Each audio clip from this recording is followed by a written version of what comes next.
Hello, good morning, and welcome to NewsFile. This is your most authoritative news analysis platform, and here on NewsFile, we put Ghana first. 12 get on the presidential ballot, but should something be done about the obvious time and money wasters? And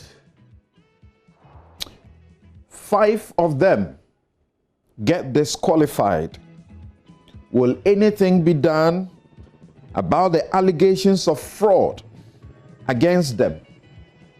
Or will they fight their disqualification like Dr. Indum successfully did in 2016? Ordinary citizens without arms have damaged armies and toppled a government in a spring. In Nigeria, the youth take over the streets to take their destinies into their hands over failed leadership. Some 69 of them get killed, yet they won't be moved. How does Nigeria end SARS and bad leadership? Any lessons for African leaders? Structures supervised by state officials paid to do just that, who tell us the structure was a death trap they did nothing about,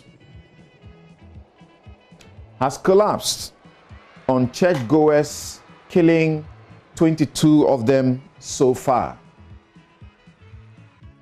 How do we end this ritual? Reckless. I'm Samson Ladi Anyanini. We'll be right back to deal with the vexed matters.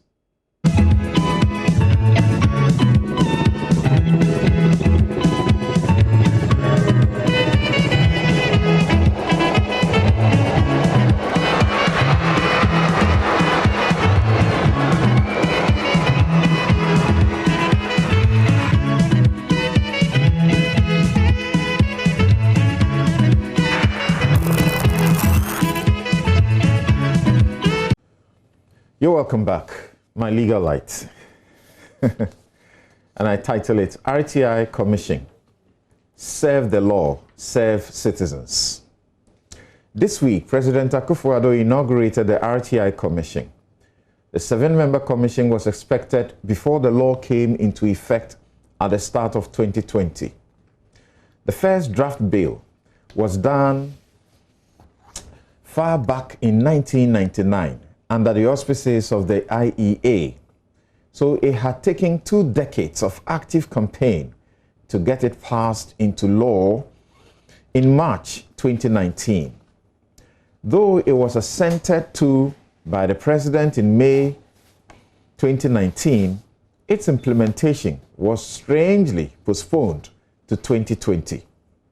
The Commission, the implementing agency, it was expected would have been in place in January, but it certainly was not a priority or any close in rank to NIA and EC activities, so COVID-19 became an excuse.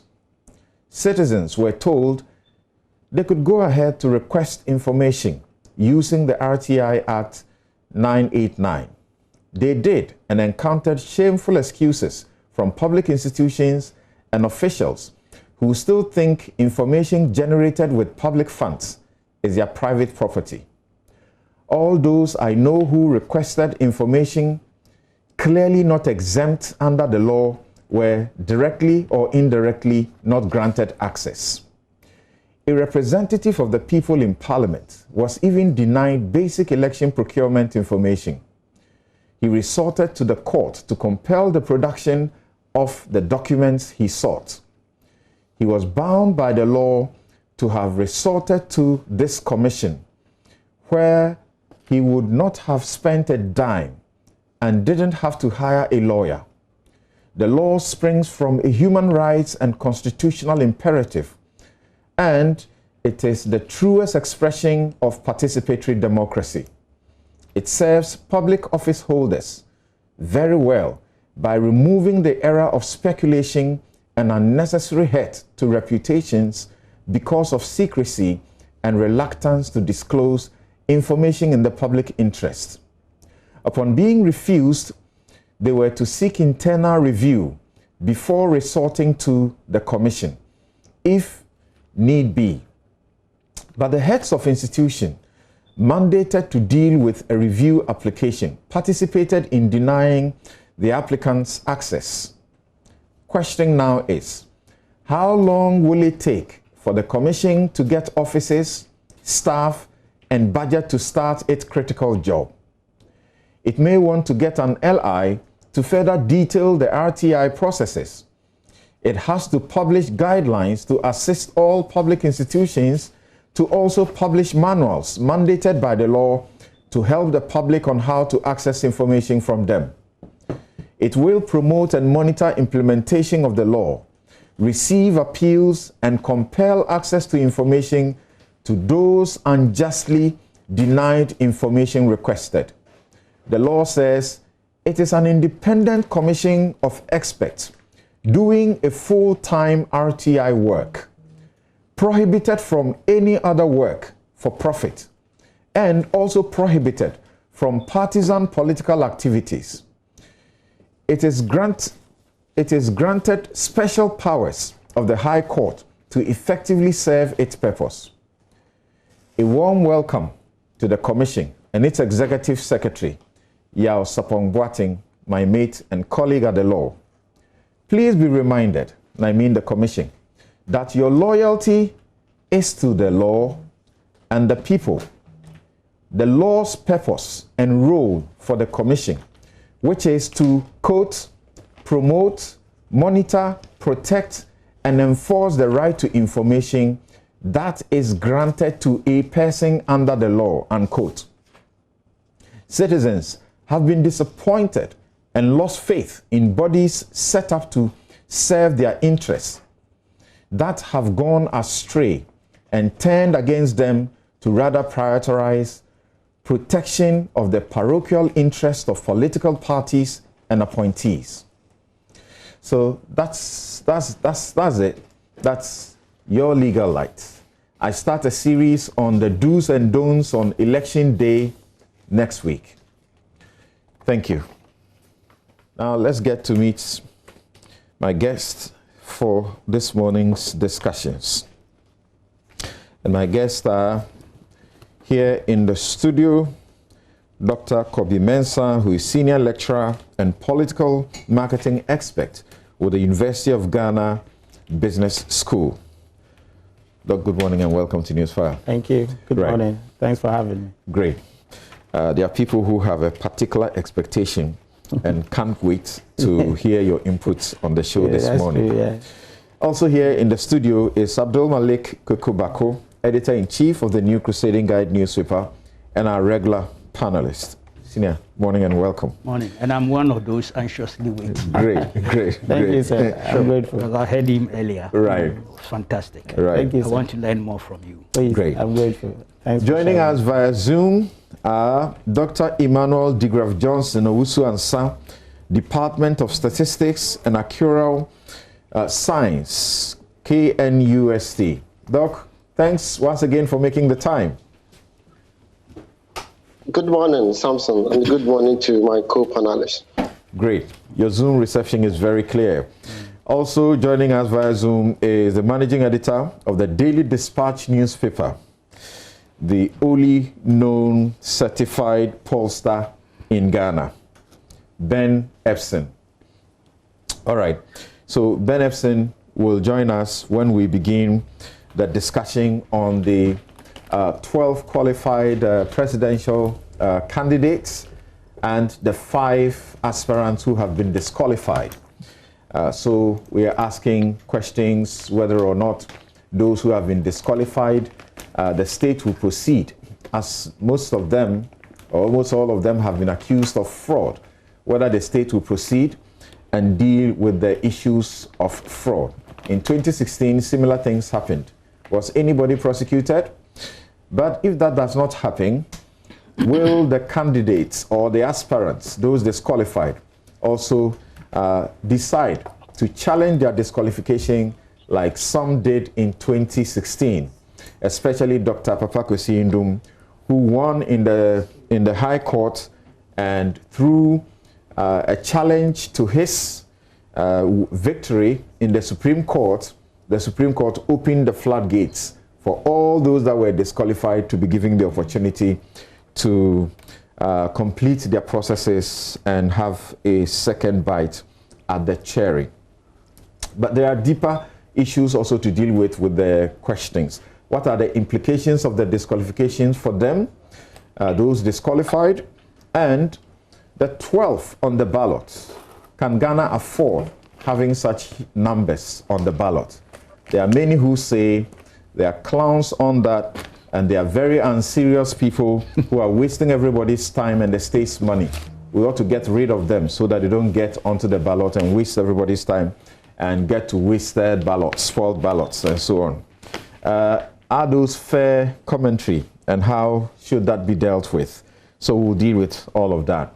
And of course, NSAS, Nigeria, in turmoil, so to speak, leadership-wise, we'll deal with that. First off, let's start here and let me hear your preliminary commentary on this disaster that has happened, and this is not the first time this is happening. Almost around the time that we had a similar problem with the Malcolm disaster, and there are people who are still reeling from the effects of the Malcolm disaster. So far, that church building that's collapsed, families are losing hope as the death toll rises to 22. Many have been injured. Let's listen to NADMO boss, Nana Ajiman Prempe, and come to take the views of my guests. Ghana, I want to offer our heartfelt condolence to the bereaved family first. We want to also take this opportunity to thank you, the media, for the coverage for the past 4 days. We want to also thank the commanders and personnel of the Ghana Armed Forces, especially 48 Engineers Regiment, the Achiase Welfare, Jungle Welfare, the Ghana Air Force, the Ghana Police Service, the Ambulance Service, Ghana Health Service, the Ghana National Fire Service. 6 have been discharged, 2 are still in the hospital.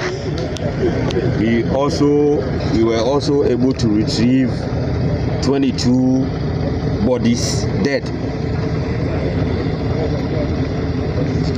So when you add them, we have 30 people we were able to retrieve. This is a sad news, and there's nothing we can do about it. We only give it to the Almighty God. But we want to thank the regional minister, Mr. Darfour, the Eastern Regional Minister, and especially the District Chief Executive for the area, who was with us day and night.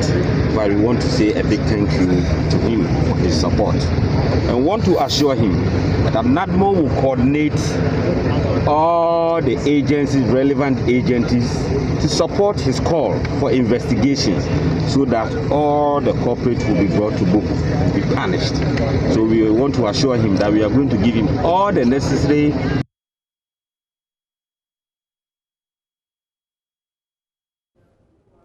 Right, so that's the NADMO boss speaking there, and for those of you who had the benefit of the pictures, you saw families standing and wailing, and there's believed to be people still trapped in the rubble from the church building collapse at Achim Batabi in the eastern region, and 22 so far counted. We don't know the updates this morning, if many more have been found, as rescue workers rescue is ended. Okay. All right. That's interesting. So let's begin with Dr. Kobe Mensah. What do you make of what is going on? And have you had the opportunity to see the structure before it fell? Yes, thanks for having me. And let me say that thank you for sharing the platform with honorable statesman. I'm grateful to be here with you as well. And of course, Samson. Thank you. Firstly, yes, I've had the position to actually see the building because one of my colleagues, Dr. Lodman, is a very, very good friend. Actually comes from the area. Okay. And I've been to the area on a number of cases. In fact, yesterday we were discussing it when we were sitting down, and he said he kept taking photos of that building whenever he passes. Oh, I see. He actually says that this building is really, really in danger. Now, I think that it is sad. Of course, our condolences, my condolences go to the family. But it looks like when it comes to religion, our people suspend any reasoning, because I don't think that if any public building is like that, let's take it like as a commercial building where maybe they sell goods, for example. I'm sure people will be very careful to enter that particular space. Now, when it comes to religion, it looks like people suspend any rationality. And as a result, they do not actually, kind of see any danger. Now, this building, according to, Lord, it's been almost about 20 years like that. So the question is, the people who actually... And it's been at that state, uncompleted. That's correct, yeah. So the people who actually give permits to structures as this, do we have something like the roadworthy, for example, with cars, which every year you have to certify that the car is roadworthy and you have to use it? Now, what's the process of actually testing the integrity of structures like that and making sure that they are habitable and they don't cause danger to the people? Now, what kind of education do we actually do? And how do we take people of such caliber, for example, religious leaders who actually are using premises such as this? How do we take them to account? I mean, there are quite a lot of things that we kind of ask ourselves, but like always, when things happen, then we try to rationalize, we try to bring in questions. But I think that one, the citizenry has the responsibility to actually protect their own safety and security by making sure that whatever you think could actually be hurtful to you, you have to actually exercise that what do you call caution. But of course, majority of these people could also pardon them because sometimes they do not have the capacity or the ability to actually reason to the level that we do. I mean, we have the ability to do so because we have actually gone past certain stages. And it's difficult for you to be in their shoes, i.e. to reason such as them, and to sort of come to appreciation why they haven't got that ability to actually foresee some danger. So we could not entirely blame them. And so, as usual, we come back to authorities who have the ability, the resources, and then of course the power, to actually, what do you call, take people to book and then make sure that people actually do the right thing.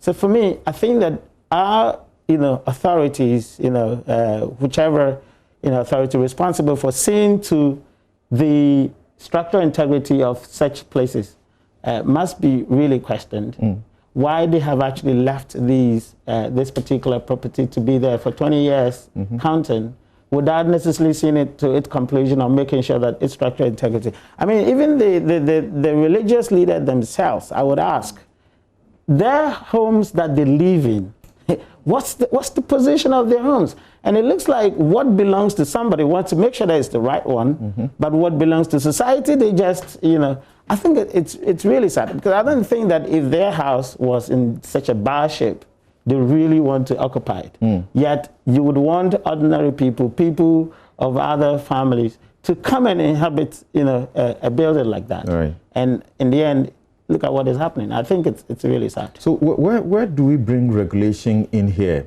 If you were going to start a business, okay, so take for example, if we're going to start a law firm, for example, there will be a specific group of people tasked with a responsibility to come and supervise where exactly the building in which you are going to practice. We don't do that for where churches. People worship.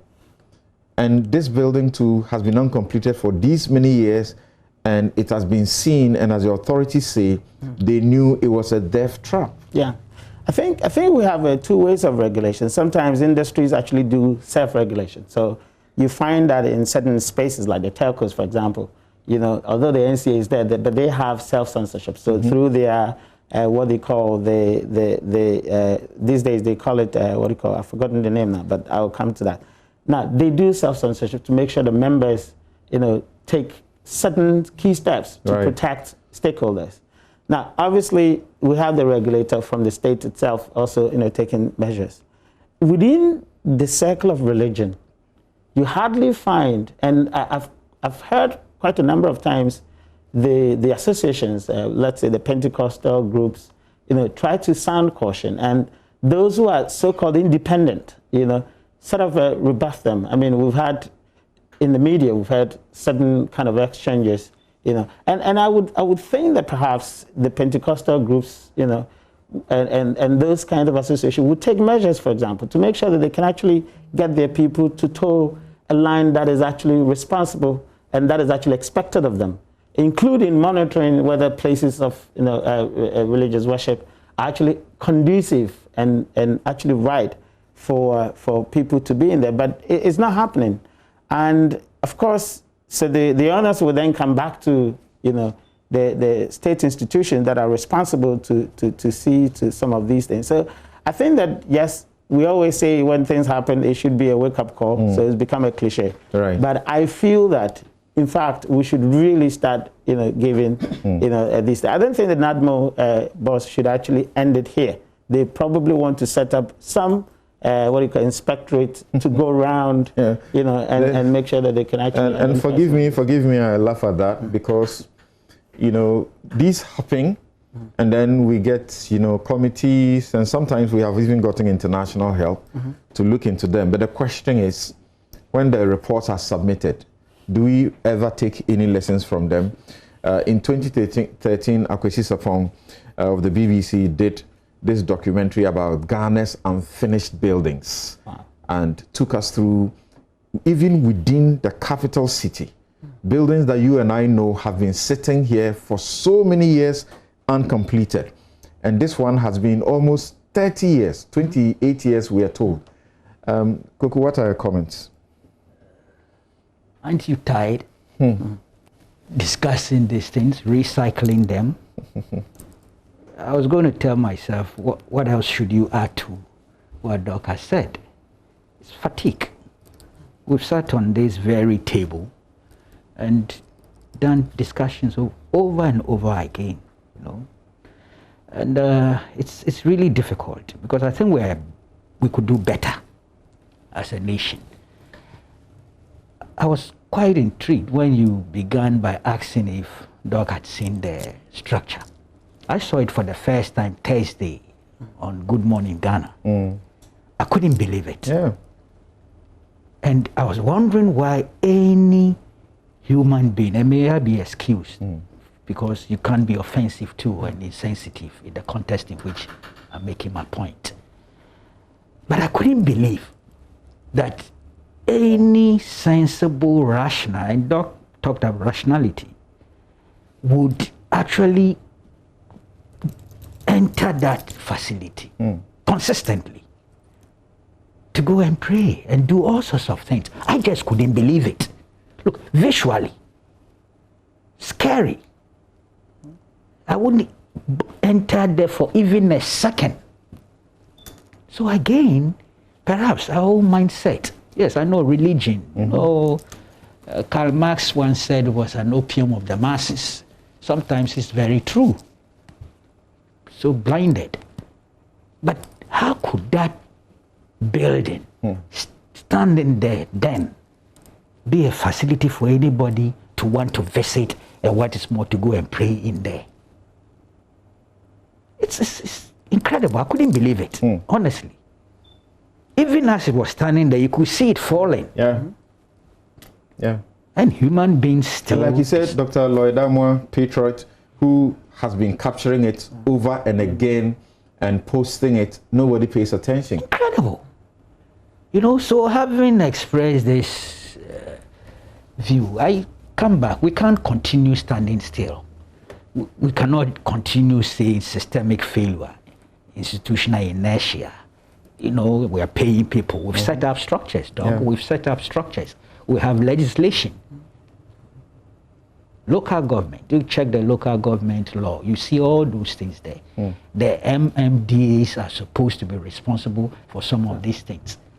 Nothing happens when it comes to town and country planning and all those things. We do things by heart, and casualties keep occurring, and we don't learn lessons from that. That's why I'm tired. Apart from the fact that I don't really have the technical competence to deal with the issue, as a citizen, we'll be sitting here and discussing the thing over and over again. So you get tired. You ask yourself, aren't we paying people to be responsible for some of those things? And then in the case, the owner, I don't know him, he might be a very influential person. Maybe he's a very well-connected person. It was okay otherwise. Look, visually, that structure itself should have been demolished long ago. Okay? And I'm even being told that some inspectors, building inspectors and things had been there before. I tried to talk to him. How come they didn't push further? He might be a very influential person. Maybe he's not only Osofo. He may have other tentacles. And it's part of our problem, the subculture. It borders on corruption. I'm sorry, I'm not accusing him as a person, but I'm making a perceptional statement. Those people we have put in place to be responsible for these things get corrupted, and so do not enforce the laws. And at the end of the day, we lose lives and property. I heard they're going to set up a committee to investigate. We've done that a couple of times. The reports are just put somewhere. Recommendations are not operationalized. So we may be coming back to square one. Wait for another disaster to occur. One thing that I loved, I realized that the agencies, in terms of disaster management, and our institutional, the security services, did some effective collaboration and coordination, in spite of the fact that you had NASMO, you had the Bureau of National Investigations, you also had the police, you had soldiers from the jungle warfare, fire personnel, and then local volunteers. Yes, it appears there was some good coordination and collaboration. There's a particular driver who is being celebrated on social media that he dedicated his time to do the rescue work. Yes, I heard that on Asempa this morning, and I was really excited about it. So perhaps we can take a positive from there. Of course, we should enhance their capability.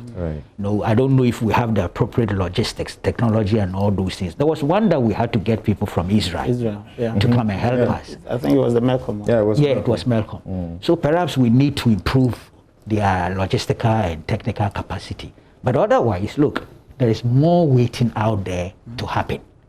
This is not a prophecy. It's a prediction, though. It will happen. That's Ghana for you.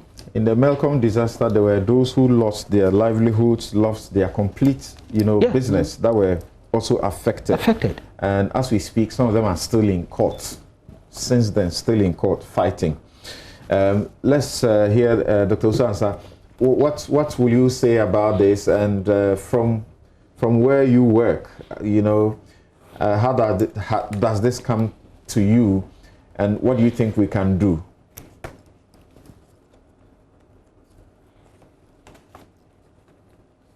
Maybe it's not off. It's not. Have we lost the Zoom? Yes, Doc. Yeah, this is one of the news that saddens my heart, actually. When this issue came, we all try as much as possible to get much more information about what actually is going on. I took the opportunity to visit some of my friends in our building technology and architecture department to update myself about information with regards to such things. And I was very shocked because the kind of information that my colleagues actually sat me through and then educated me on it, it means we are still sitting on the time bomb. Yeah, losing 6 people is quite something that it saddens my heart a lot, and it's still a problem for us as a country to be able to deal with such problems.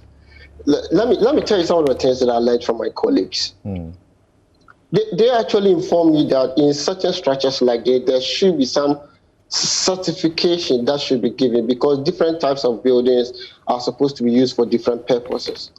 And then they actually single out church buildings, and then some other buildings like stadia, and then where we used to have events, because those kinds of buildings generate vibrations.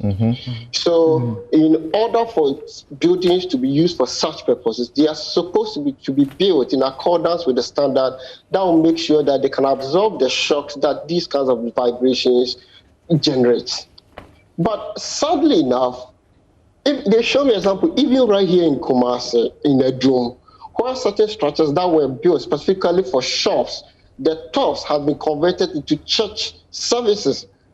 So whenever the services are going on, it generates some kind of vibrations that the structures were not designed for. So if you don't take the time and make sure that we correct some of these anomalies, that we are using buildings for some purposes of which it's not supposed to be, then such news are going to happen frequently. Let me take us back to some memory lane that they share with me. For the past 10 years, there are some aspects of building collapse. If you take Greater Accra, we have the cantonments collapse. That is the uncompleted 3-story building on July 25th, 2015. New Boytown, uncompleted 7-story building on March 13th, 2014. Sakama in Accra, uncompleted 2-story church building that collapsed on July 19, 2013. Achimota, 6-story Melcom Shopping Complex on November 7, 2012. Spinters Road near Tema, uncompleted 4-story building on June 5, 2010. East Legon, uncompleted single-story building on September 17, 2007. Medina Accra, 3-story building that collapsed on April 23, 2000. Then when it goes to Ashanti region, we have Barakuma, Achuman, Wabieja, uncompleted church building that collapsed on March 11, 2015. Krofrom, Sofa Bobise, 3-story building collapsed on April 13, 2013. Apatrapa, Kumasi, 5-story building collapsed on June 22, 2015. Asafo, O&A Travel and Tour, Kumasi, uncompleted 4-story office complex collapsed on December 16, 2006. Denyame, Kumasi, uncompleted 2-story building. It goes on and on and on and on. And as Uncle Kwekubako said, there have been several committees of which we've actually set up to look into these issues, and then their findings are there. What have we done so far? The recommendations, have we implemented them? Are we sitting down for this issue? Collapse of buildings is actually the same way like flood issues in Ghana. It will happen again. Nothing will be done. We have people that you've paid for whose responsibility is to make sure that these events does not happen again. But we keep on actually losing lives in this kind of events. Great nations actually make sure that such issues does not even reoccur. And even when they reoccur, the resultant issues that we have are minimized. But that is not the case. We are going to talk about this. Next year, it will happen again, as Uncle Kwekubako has predicted. It will happen again. We will come back here and discuss this issue again. Authorities need to sit up. They need to do the needful. We have to be very proactive, not reactive. We do not need NADMO to be always coming up with bad news like this. We need NADMO to be prepared and use the resources for other purposes, not for issues that we can prevent. So for me to conclude on this, I think the authorities must work. They need to be work. Some people must be held responsible for negligence, and some people must be charged because they've not been able to perform their duty or relieve of their post. If you don't do this, we are not going to find lasting solution to some of these problems, but we need to solve this. All right. Thank you very much. When the Melcom happened, I think Okovanda for the Accra mayor then I think there were issues about the certification processes for the owner of the property, and he publicly got the media and got one person arrested, one of the guys at their department responsible for the processes, and that's the building before it collapsed in your shot. Like Kuku said, how anybody would think it's okay to enter this building, scary. Only God knows. It's very scary. And why state officials would also look on for such a building to continue to sit there and even allow people access into it, that's another issue. We hope that, and we were told that the new there's a new land law that has been passed, 2020. I suppose that in there is supposed to be some provision so that if you build up to a certain point and you still have not completed, depending on a certain evaluation of your building, you may not be allowed to continue, so that we don't have the specter of uncompleted buildings scattered all over the place for many years. Doc wanted to say something finally, briefly. Yes, I was actually going to touch on self-security, how we, when we had the forecourt, the fuel station burnt around Medina, that atomic area. Right. After that, you still see people going into gyms that are actually at the forecourts, at the fuel station. So one time I was driving, I saw a friend of mine going, I said, you're not afraid to go into, exactly within about a week, you're not afraid going to a gym that is under, or that is actually at a fuel station, So I think that we have to educate people about, taking responsibility of their own security as well, because it looks like we're failing. People do not really, kind of feel at risk, with some of these things. But yeah, maybe some education should be done, for people to take self-responsibility. Okay. Thank you very much. And like my panelists have said, our condolences to those who have lost their families, relations in this disaster. I think I'm being informed that the Ghana Building Construction Code is the one that will take care of the situation of uncompleted buildings sitting there for a long time. We have NSAS and more, and we have the 12 candidates as qualified by the EC and 5 disqualified also to talk about. But the disqualified candidates, aspirants, will speak to us on this show. We'll be right back. Oh, okay.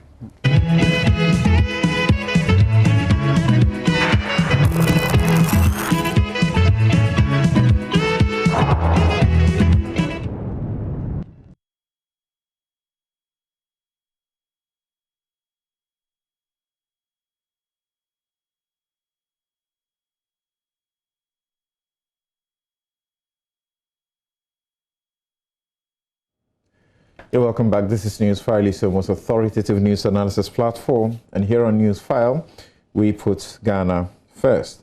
Thanks very much for keeping your channels here and your dials on Joy 99.7 FM and affiliate stations across the country.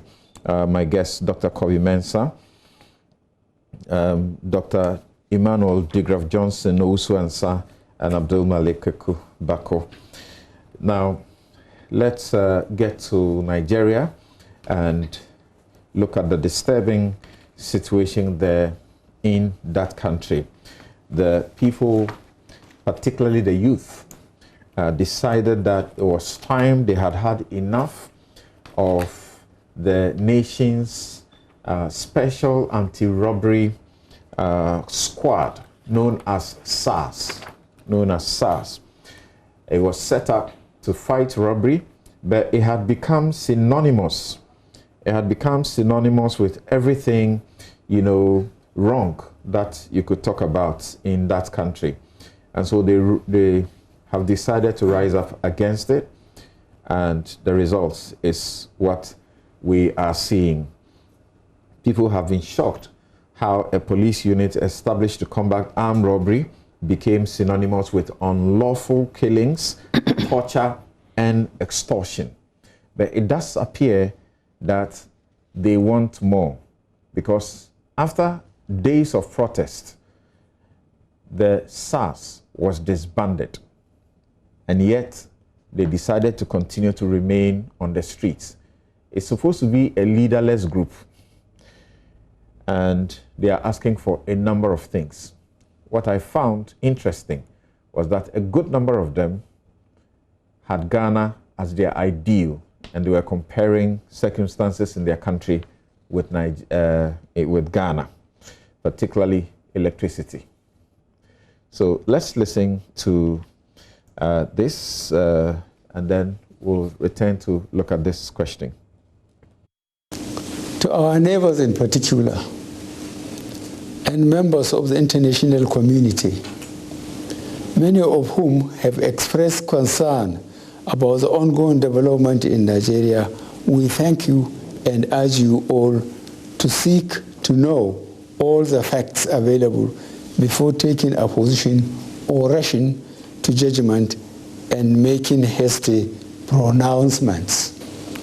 In the circumstances, I would like to appeal to protesters to note and take advantage of the various well-thought-out initiatives of this administration designed to make their lives better and more meaningful, and resist the temptation of being used by some subversive elements to cause chaos with the aim of truncating our nascent democracy. For you to do otherwise will amount to undermining national security and the law and order situation.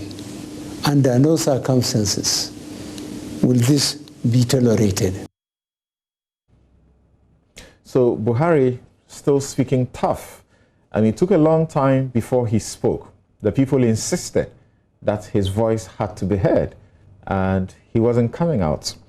It took other leaders, including our own president, ECOWAS, and the AU more particularly, has been very critical of what happened. They slammed what happened in Nigeria and asked the leadership to do the right things.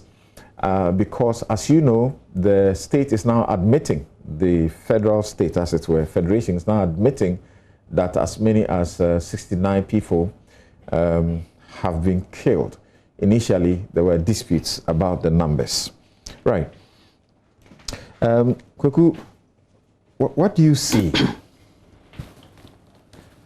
Well, you know, the protests on their own targeted at police reforms and some very endemic, you know, challenges that Nigeria, a very complex, complicated nation state, has faced over the years. It's understandable. I'm not surprised in terms of the protest, the demonstrations. And I believe the Nigerian constitution has room and space for this protest and, you know, demonstrations. But I'm also very worried about the nature of the protests, you know, relative to violence, arson, jailbreaks, and those things. When those things accompany legitimate protest, they tend to distort the objectives being sought by the protesters, and sometimes provides the pretext for further suppression and oppression by state actors. So it's a very mixed situation and challenging indeed, considering the complexity of Nigeria as a nation state, a federal republic that we know. So we've got to be careful. I sound this note of caution because sometimes I look at Libya, relatively a very stable country. Yes, Gaddafi had been there for too long, and so it had its own political challenges. Transitions were difficult to come by. So yes, within the context of all this Arab Spring and all those things. But today, look at Libya, end product of those protests, Libya is it's as if it doesn't exist. You know, you have very different regimes there. That is not the Libya we knew. You know, you saw social welfareism policies, everything collapsed. You know, so one has to be very careful. And Nigeria is very complex, more complicated than Libya. You know, so I have a challenge with some, and it may be a perception on my part. I don't have the evidence. Let me be honest with you. But I hear voices now talking of regime change. I hear voices talking of overhaul of the system, more or less a revolutionary transformation. Then I said, be careful. We've seen all this before. We've heard all before, even in our Ghanaian context, on a very limited scale. Anger fuels some of the uprisings and insurrections and things we've had. Well, some call them liberation and revolution and redemption. At the end of the day, those processes did not benefit us. Indeed, we had to come back to democratic constitutional consolidation, which we've had for about 20-something years. With all its imperfections and limitations, I think we prefer that to those earlier ones. And you were telling me some of the Nigerians were even looking at Ghana as an example. Yeah. Yes. We have our police brutalities here and there. We've had a history of it. National Reconciliation Commission will tell you the things that we've gone through with the police. Within this period, they have been celebrating the Ghanaian police, those who have rather encountered Ghana police. Yes, so, but of course, we are not going to deny the fact that there have been police brutalities in this country, sometimes unwarranted and excessive. You know? But I can see where they are coming from, you know. So to be honest, there has to be a careful balance and act relative to the protest. And you made a very interesting point. You said it's leaderless. That's dangerous. And they say that is deliberate, and the state actors who want to get to them say that also makes it difficult for them because they don't know who to talk to. Yes, that's why I say it's dangerous. If there's a leadership and the leadership is deliberately hiding, it's not good enough in terms of negotiating, dialoguing, getting concessions, and it becomes difficult. Then also the state actors begin to suspect that this is not a genuine movement. These are people who just want to rock the boat and create problems. And Nigeria has a history.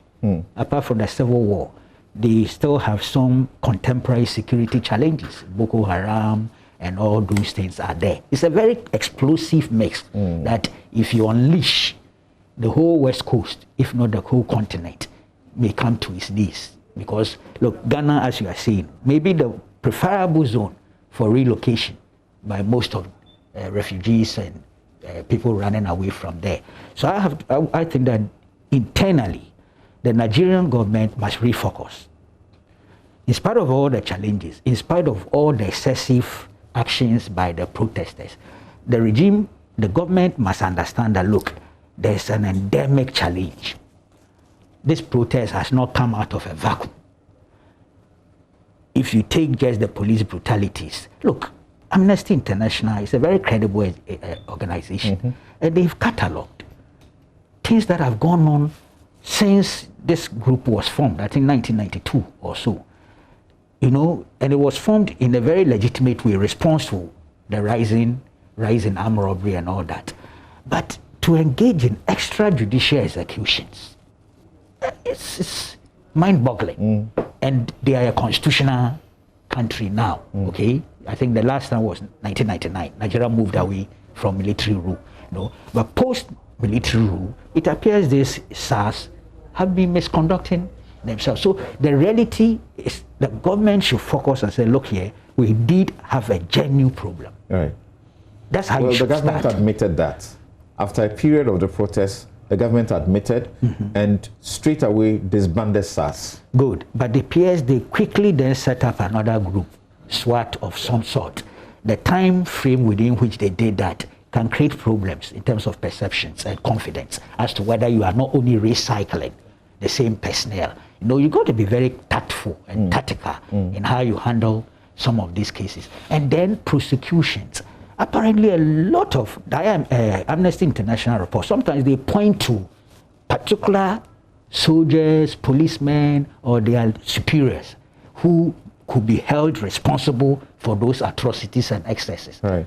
What has been the sanction regime there? So again, if nobody sees evidence of you sanctioning, punishing, it doesn't help the situation, you know. So I think that internally, and this is at this stage an internal matter within the ECOWAS protocol. Right. This is not the stage where you can trigger external intervention. And even Nigeria, look at the size. If we were to talk of some ECOMOC or something going there, I can imagine what it would be. We might have to call in the UN and other forces. But at this stage, the greater line of responsibility lies with that government that has been elected to rule Nigeria within the framework of their constitution.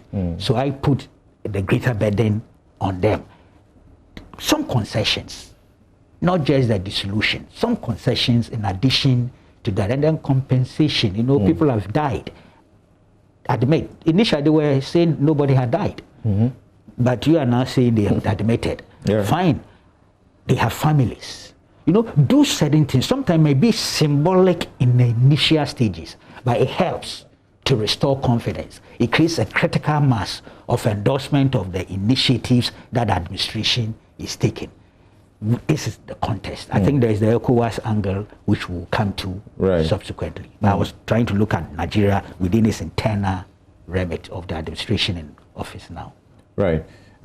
Let's hear Dr. Uso-Ansah. What do you make of what is going in Nigeria and how it should be ended in a manner that does not destabilize that country? Because there is the potential that this could destabilize the country. For once, Lagos, a very populous, state, they declared a curfew and nobody was respecting it. The people's power. You can't stop it. It doesn't matter how much strong your army is or the power of the state you have. Once the people break out and they say this is what you want, and it's a justifiable demand, you don't give it, you can't continue to stay in wherever it is, call it a castle or presidential villa, and issue instructions and hope that things will be normalized. Yes, Samson.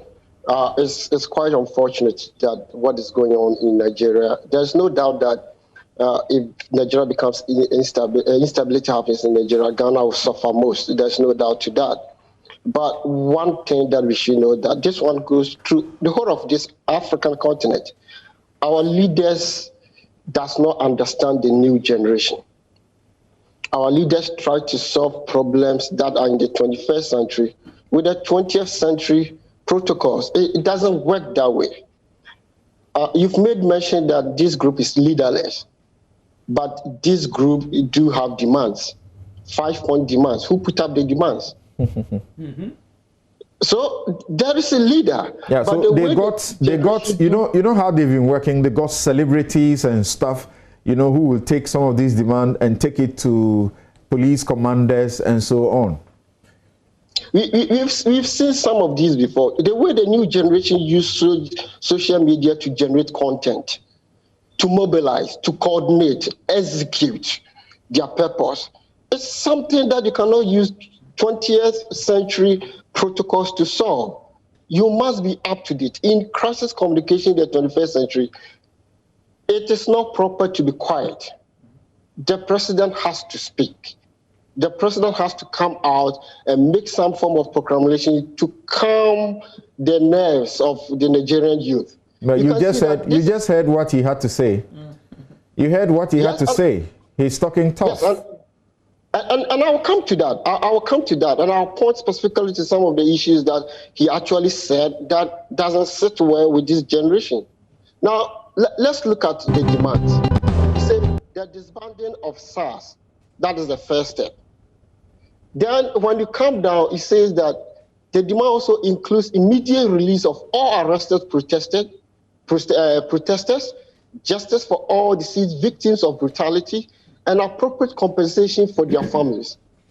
Protesters also call for an independent body to oversee the investigation and prosecution of all reports of police misconduct, psychological evaluation, and retaining of all disbanded SARS officers before they are redeployed. Interestingly, they also demanded that there should be an increase in police salary, so they are adequately compensated for protecting the lives and property of the citizens. This is the first time that we've heard that protesters are actually protesting for increase in police salary. What did the president said on 12th of October? He came out then, he said that these are legitimate points, he has accepted it. What was done? Now, look at Uncle Kwaku just mentioned something. As reported in Al Jazeera, it was said that authorities later ordered all the personnel of the disbanded SARS to report to the police headquarters in the capital, Abuja, for debriefing and psychological and medical examination. Meanwhile, the forming of new special weapons and tactics team was announced to replace SARS. That is African political gymnastics. You don't do this in the middle of a crisis. They won't accept it. This situation will go on and on and on and on because the youth are not satisfied, not only with respect to this particular incident, but with respect to the lot of the happenings that is happening in Nigeria. Because some of the news that comes out from Nigeria, it just disheartening. If you look at the north of Nigeria, if you look at the south, don't forget that in 2009, there was an issue, a bill in the House of Nigerian Senate, where they are supposed to pass a bill to restore an old path where the herdsmen were supposed to use. So it caused a lot of conflicts, civil conflicts within the villages, where some villages were wiped out. These situations have not died. It was COVID that actually brought out these situations because people have to be in their homes. I think it's in the same Senate that the leader also said, you know, joined the concerns of the SARS movement and said that until their demands were met, including compensation for victims going to 10 years, he was not going to sign off on the budget. Exactly. But look at the time frame he did that. Look at the time frame. He was reactive, not proactive. This situation has been there for years. Now, if you look at what the president actually said in his statement, he made a mention in some aspect of his statement that were not that helpful, actually. He stated that in point 10, he stated, the spreading of deliberate falsehood and misinformation through social media in particular, that this government is oblivious to the pains and plight of the citizens in a ploy to mislead the unwary and within the outside Nigeria an unfair judgment and disruptive behavior. Now, the question is, they've not pointed out which one is the misinformation as we speak. They deny. They've come back to accept it. The guy who actually posted this video when the young guy was shot by the SARS, he was arrested, even though the video was denied. Why was he arrested? Was he arrested because he posted a false video? Or he's arrested because he was not supposed to put up that information in the public domain? We still don't have answers to that. And because Amnesty International has documented these issues over years, when SARS arrested you, it becomes very dangerous for your own life. If you look at some of the things that our Nigerian brothers have shared on social media and comparing them to Ghana, actually there's one that stood out. One guy said that even in Ghana, the police beg you to arrest you. Yes. Please follow me. Please, I have arrested you. Please come to this. Please come to that. And one guy said that he can come to Ghana, move across, and the police will stop him. He has no worry because the police will stop him and ask questions and they will let him go. There's no way that he's going to fear for his life, unlike when he's in Nigeria. So these are some of the issues. And when you have people in the country giving you similar events from your neighbors, then those residing in the country who have not actually experienced that kind of situation in other countries ask themselves, why our country is so. So Nigerian president has to do a lot of things. Now, on point 14, he says, no Nigerian government in the past has methodically and seriously approached poverty alleviation like we have done.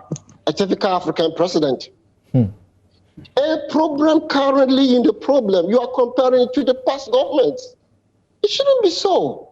You were voted in to solve problems. You were voted in to lead, to come with solutions. A problem has happened, give us the solution. Don't compare it with what has happened years ago. The protest did not happen 10 years ago or 15 years ago. You've been in government for 5 years.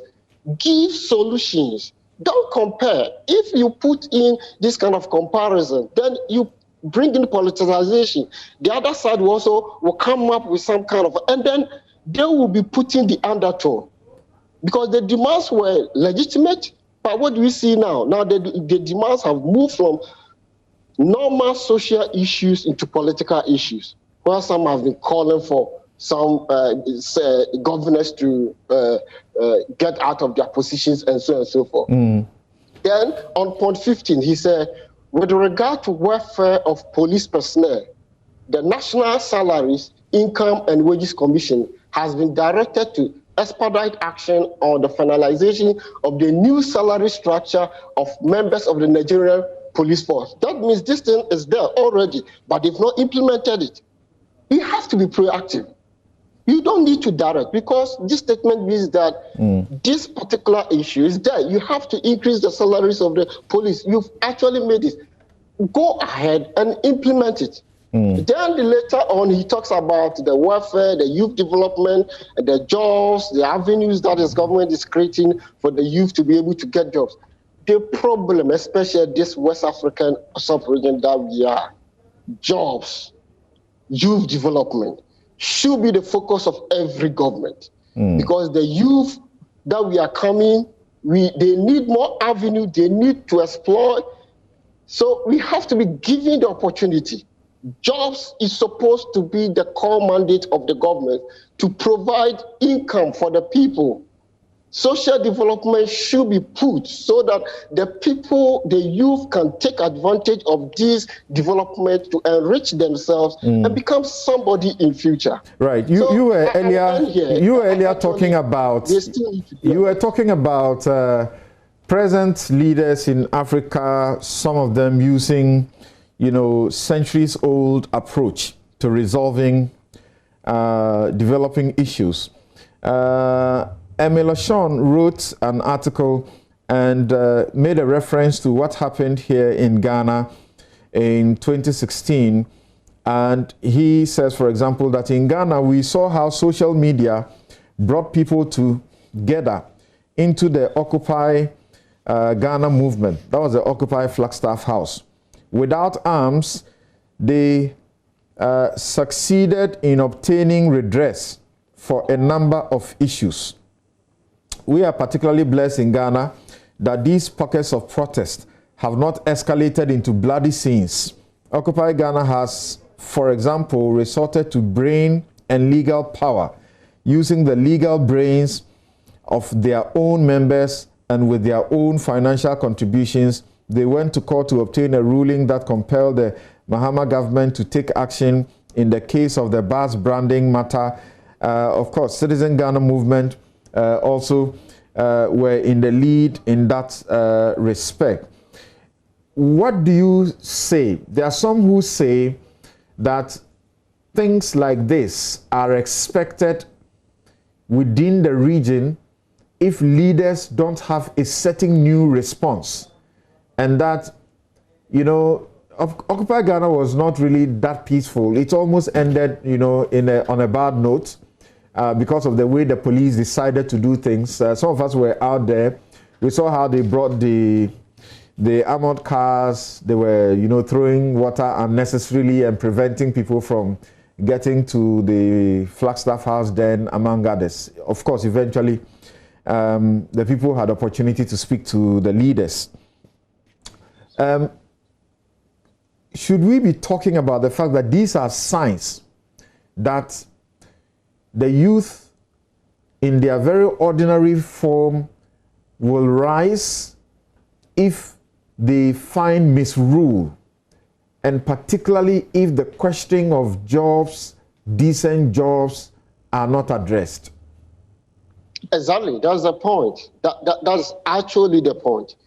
The youth have found a way to put up their voice in the mainstream. So now they generate the content. Government do not control the content anymore. The youth controls the content. So it is a high time that government, even though other developed countries do have the same problem, but there's a high time that African governments do have to sit down, use their security corpus, identify ways and means that they can respond to some of these issues. Now, you've come to understand that the more you apply force, the more you make the people active. That is the reason why when they actually put a curfew in Lagos, it did not work.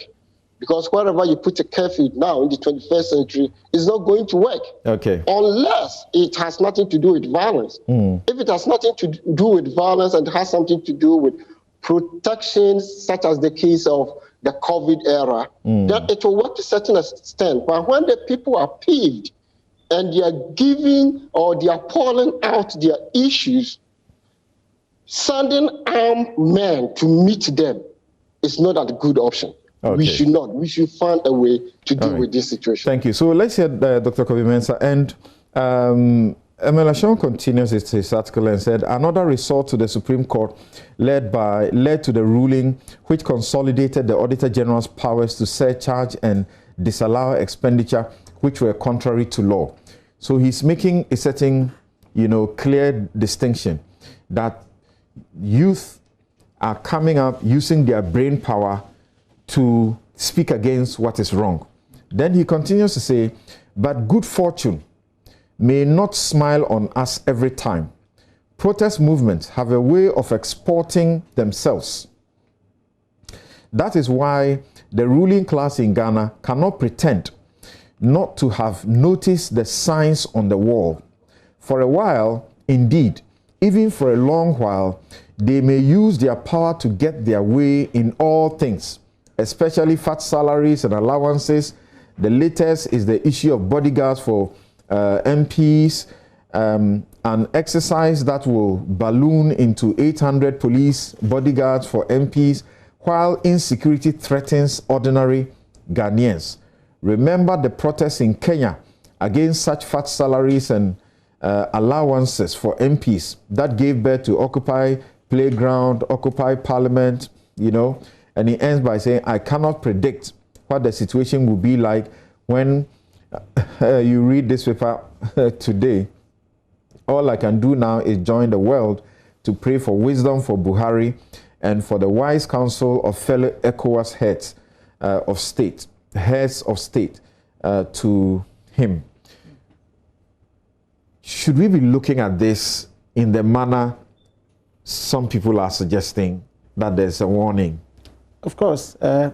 When you look at the Communication Theory of Speech Act, it tells you that protest as a form of communication not only passes on information, but it also seeks a performance of some actions. And so once you find young people, which, as my colleague actually said, are 21st century citizens, they have some capabilities, they have some understanding that actually goes beyond the 20th century kind of leadership skills and leadership regulations.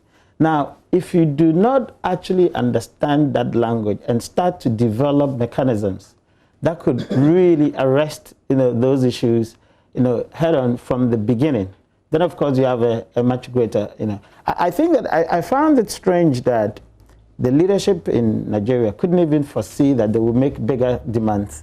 Because you see, there's a fundamental issue that has actually hit Nigeria for so long. I was in Nigeria, I think in 1999, 2000. I was there in a working visit over some period. And as at the time, electricity was an issue, as at the time, in 2000, thereabout. Yeah. So for how many years I was there in 2006, it was bad. Exactly. So which means persistently, that society had terrible, kind of situation. And people have lived with it. Grown, given birth, and their children are also. Yeah. And now, once there's a lot of noise in Nigeria. Exactly. Every home has a gen set. I mean, those who can afford. I agree. It's like when we were in Dumso. Yeah. Almost every home literally now had to look for a gen set. Yeah. Yeah. Seriously, and because we have also taken measures to reduce or to almost eliminate channels of negotiations, and it's happening in Ghana as well. We have to be mindful. For example, if you go to the communities, there's no longer youth associations as it used to exist. And that's why the amorphous nature of these gatherings even happening. I mean, in addition to the idea that the 21st century organizational system is so amorphous and so agile and so complex, political institutions have gradually eliminated youth groups in such a way that even where they exist, they are no longer potent. I mean, if you look at our NUPs, and all those systems that used to actually bring power or bring force to leadership, for leadership to take decisions, no longer potent these days. I mean, they are bought to be spokesperson for politicians. The SRCs in most of the universities don't work. Yeah. Even our own, professional organizations don't work. So there is no, and the people who are actually in those institutions understand that the leadership don't work. And so where are they going to address their grievances in the know that it will be resolved? Nothing. And because of that, people now using the 21st century language, the internet, to actually bring a force, because they know that the laid out procedures of regulations are no longer existing, are no longer working. And so the only language that leadership understand is the internet, where they can actually bring force. And by the way, I thought that Buhari was, as my colleague actually said, that he's using 20th century leadership skills to manage 21st century. Clearly, he calls about internal Nigerian issue. It's no longer internal Nigerian issue. If you look at the new global arrangement, no country can actually say this is my internal issue, because the internet is out there. I mean, we were here when people were celebrating the funeral of George Floyd, whether you can call it celebration or Now, whenever an issue happens in a country, it's over there on the internet. And there was pressure on President Akufo-Addo, particularly as the leader of ECOWAS, to speak. He eventually did.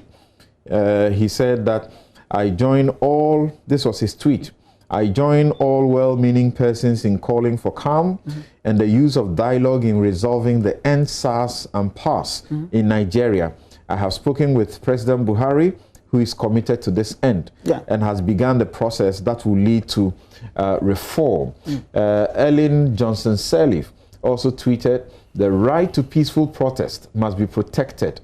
I join the calls for an immediate de-escalation of violence against the end-SARS protesters.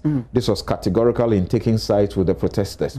It is critical that we listen to and engage with the voices of the youth, not try to silence them. That's right. And you see, once these leaders don't speak, when their citizens are already speaking, what you get is your image being, in ruins, because your citizenry, your people are already talking and already showing support to Nigeria. Well, leaders were speaking. Of course. So you cannot actually sit and say, oh, the usual, the usual word arrangement, we say, oh, this is an internal Nigerian matter, let's wait. And no, these days, immediately the issue happens, it's online. And so if the president or a leadership of a particular place do not actually speak, then it becomes like you are irresponsible, you are insensitive, etc., to your other neighbors. So I think that we have to be mindful that the global order has changed. There's a new arrangement that whatever happens in your country, even the same day, it's actually online. You have to now develop new protocols, to actually respond to that particular order. And the point also is that about the issue of the youth, the youth and how we should address them. I think, in as much as we are taking that platitude of people making references to Ghana as an example, we should also start reviewing our processes. And one of the issues is that, as you can see, the SARS had been there, misbehaving for some time, and there's no review. So it means that we have to actually take cognizance of making sure that we can start reviewing our protocols, reviewing our processes, making sure that we can align them to the new world order where, the young people, the current, citizens that we are governing actually understand, in order that we make sure that we can eliminate these possible, dangers. Otherwise, we would be, excited. Yes, people are making references to us, etc. But do we have similar problems? We do. Okay. Our existing structures perhaps are not responding, so we have to review them.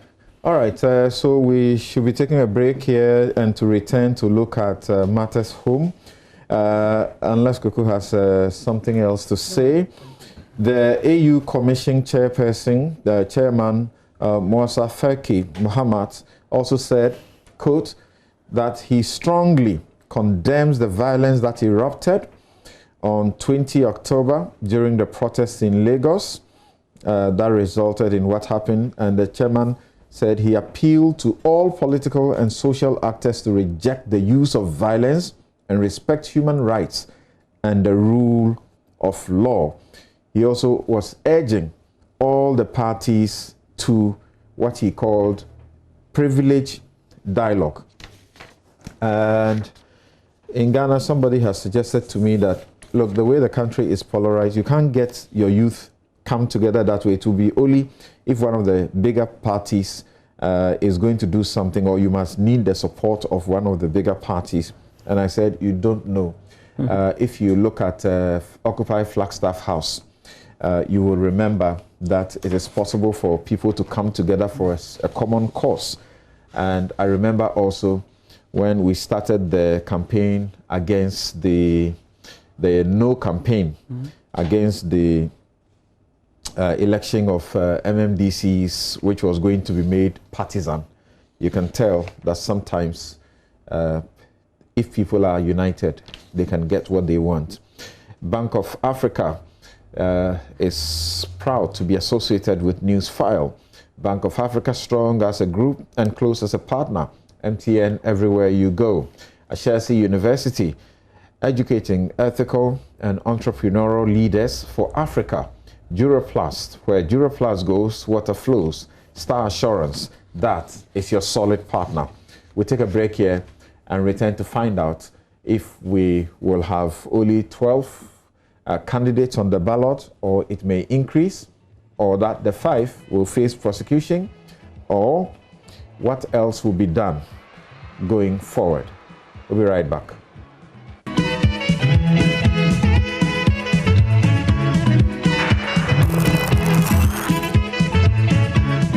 You're welcome back. This is NewsFile, it's your most authoritative news analysis platform. And here on NewsFile, we put Ghana first. And is proudly brought to you by Star Assurance, your solid partner, Duraplast, where Duraplast goes, water flows. Ashesi University, educating ethical and entrepreneurial leaders for Africa. MTN everywhere you go. And Bank of Africa, strong as a group and close as a partner. And we'd like to welcome on board the newest kid in the syndication of NewsFile. And NewsFile is now also live on Dreams FM in Bogatanga. Dreams 101.9 FM. Is heard in the Upper East and Northeast regions. Thank you for joining NewsFile. Now, a couple of your comments, and then we move to see what is going to happen to the presidential aspirants who have been disqualified. I had announced earlier that we're going to speak to them. We wanted to find out what they are doing and whether or not some of them are going to challenge the process. We are unable to speak to them any more. Musa Abattoir in Kumasi says, what is happening in Nigeria is a threat to Western Africa. The sugar-coated words of ECOWAS leaders cannot solve the problem. The president of Ghana, Akufo-Addo, as ECOWAS chair, should step in to stop this nonsense. We have seen similar parallel security men under the guise of anti-robbery, during EC registration exercise, terrorizing innocent Ghanaians, but nothing has been done. Then This from Yakubu Ibn Chambers. Yakubu Ibn Chambers says that, first of all, the government of Nigeria must realize that there is a problem and be candid with the citizens. SARS has outlived its usefulness and therefore must be altered in its detail or disbanded. Well, they've been disbanded. 69 lives lost is an illegality in the highest order and should not be seen justified by the Nigerian leader. The world is watching, Mr. Buhari. Okay. And then Abraham Lincoln. Abraham Lincoln actually says we should be thankful to God. Seriously. So he says, it is good, and don't intend to hurt your feelings. It is good this collapse happened at this time. And why do I say so? That the building was nearing its roofing. Because personally, I have seen this building for the past 17 years. That I have been using that road, and my justification for it happening is good, is that on church service, the number of people who enter the building is huge. In particular, last Sunday, the last Sunday of the month. So if it had happened on such a day, we'll be counting hundreds of dead bodies. Abraham Lincoln in Koforidua sent in that one. Once we have your message, we'll also share it with the rest of the world. Thank you for joining us. Now, let's listen to some of these candidates. Okay, let's listen to some of these candidates before we, the aspirants disqualified, before we come to look at the issue. We are quite surprised at the way things have gone, largely because we filed within the nomination period. The EC didn't come back to us to tell us whether they had any problems with our nominations, and we want to ask why. There was another week between that and when the EC came out with its final decisions. We are aware that some aspirants were called and told what the problems were with their forms. This is a minor problem. Yours was a fraudulent. Well, no, but in the case of some where they are calling fraudulent, where, for example, a candidate had gotten, endorsements from 2 other parties. You know, we are aware that the EC also called that candidate and had an engagement with that candidate. So why we were never called to have such engagements is beyond us, and that is a question we should all be asking. And so what's your suspicion, sir? I have no suspicions. We are following due process. Ours is to engage the EC and find out for ourselves what the real issues are, because we deserve that at least. So I picked the intel that I am a threat to the president. So the president is trying any means for me not to file, for me not to contest. Now, those are serious allegations. I'm telling you, this morning I'm here and they are telling me about the people. They are my constituency executives. I have contacted them. They are denying what the EC is saying. So I'm taking the EC to court. You are taking the EC to court? Straight away, today you will hear from me. I'm taking the Electoral Commission to court. First of all, the Electoral Commission itself, the document, the register that they are using is what? It's not authentic. It's not certified. There is nothing like any fake signature. All the people who endorse me has called me that EC has called them to authenticate whether they endorse me. So I am aware of everything, but so many media people told me before this release that they will disqualify me on grounds that Akufo-Addo and MPP doesn't want me to be part of this election. They didn't engage us to even write to us to tell us that we've been disqualified until I heard my friend telling me you've been disqualified. You know, I mean, looking at her first statement, he said, I did not get enough people to endorse me in Greater Accra. And there were other regions that she stated that I had 4 different signatures. Right. Yeah, respond to that specific allegation. that is not forgery in the sense that during the voters registration program, everybody that went to the registration centers, it was somebody that was writing their names for them. It wasn't the person writing their names. It was an EC person that was writing the names of the citizenry. And most of the time, you know, that's exactly what we did on the road. We have 4 copies. We take the first sheet, we write it, and the person will sign. And the moment he signs or she signs, then we'll give her the other 4, the other 3 to sign. You know, there's nowhere in the world that you can sign 1 signature or 3 signatures and they will all be the same. Trust me, I can sign my signature 5 times and you will see that 1 will be different. So what the experts are saying that, oh, I would say the so-called experts are saying that it was forgery. Yeah, they have to prove it. All right, so Kofi Koranting, independent candidate, disqualified.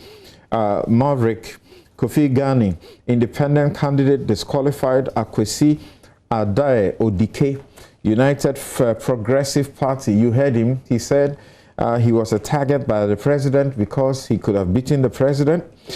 So he was kicked out. Kwesi Busumbru, People's Action Party. That's the end of the road for him. Nana Ejenim Boateng of the United Front Party. He also claims that he will beat the president hands down. So that is why he got disqualified. Right, so 5 of them, they're out. 12 of them will continue the race. Let's quickly look at those disqualified, and then we'll come to also examine the question of those on the ballots. How long is the ballot going to be? I don't know. Ben Efson joins us on the line. Thank you very much, Ben. Hello, Ben. Good morning. Great. Good morning to your fellow panelists and your listeners and viewers. Great. Okay. Did you expect that we'll get as many as 5 of the aspirants disqualified? I'm not surprised, Samson. Every 4 years, there are contractors who get your forms and fill it in the various districts.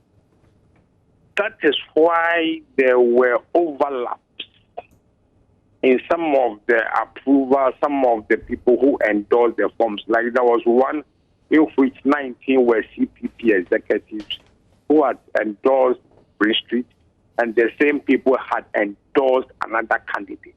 So every 4 years, that's what happens. Because some of these independent candidates do have offices in the district, so people are contracted to fill their forms. I didn't think there will be 5, but I didn't think that we will have even 17. But I know that every 4 years, that's what happens. I'm not too surprised as to the nature of the disqualification. The only thing is some of the disqualified ones are claiming that they were not informed to try and get remedies for the problem they were having.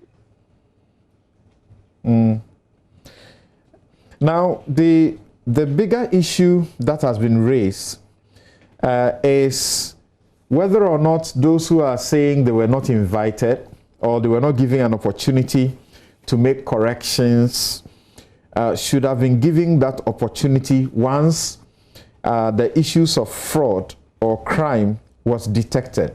The Electoral Commission said that these candidates who had been disqualified were further being referred to the police for prosecution on grounds of fraud. If you take, what's the name? Let me bring you a couple of the candidates and what the EC had to say about them. Now, the disqualified candidates, if you look, for example, at Mr. Kofi Koranting, they say that 19 persons who had allegedly supported his candidature were found to be CPP executives who had also supported the CPP candidates. Some of these persons were called to ascertain the veracity of their endorsement all the persons called denied having endorsed the candidate. The candidate admitted the offense when confronted. That's how the EC is alleging. The candidate has been disqualified and will be reported to police for further action. That is Kofi Koranteng, 19 of the endorsers. And you talk about contractors who are always ready to do this. Then, if you check Ivor Green Street's documents, we are told that 19 of the candidate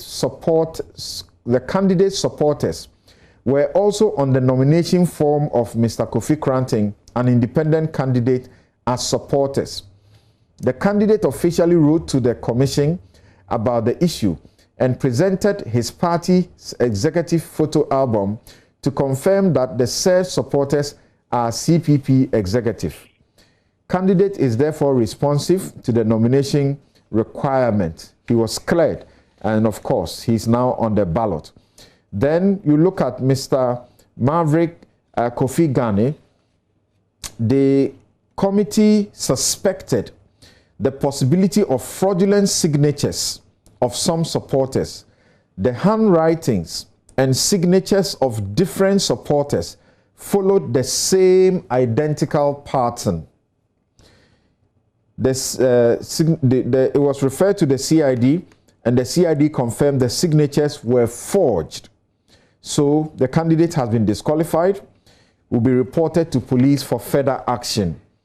Mr. Kwesi Bosomru, that's of the party known as RAP, signatures for same persons on the 4 forms are different.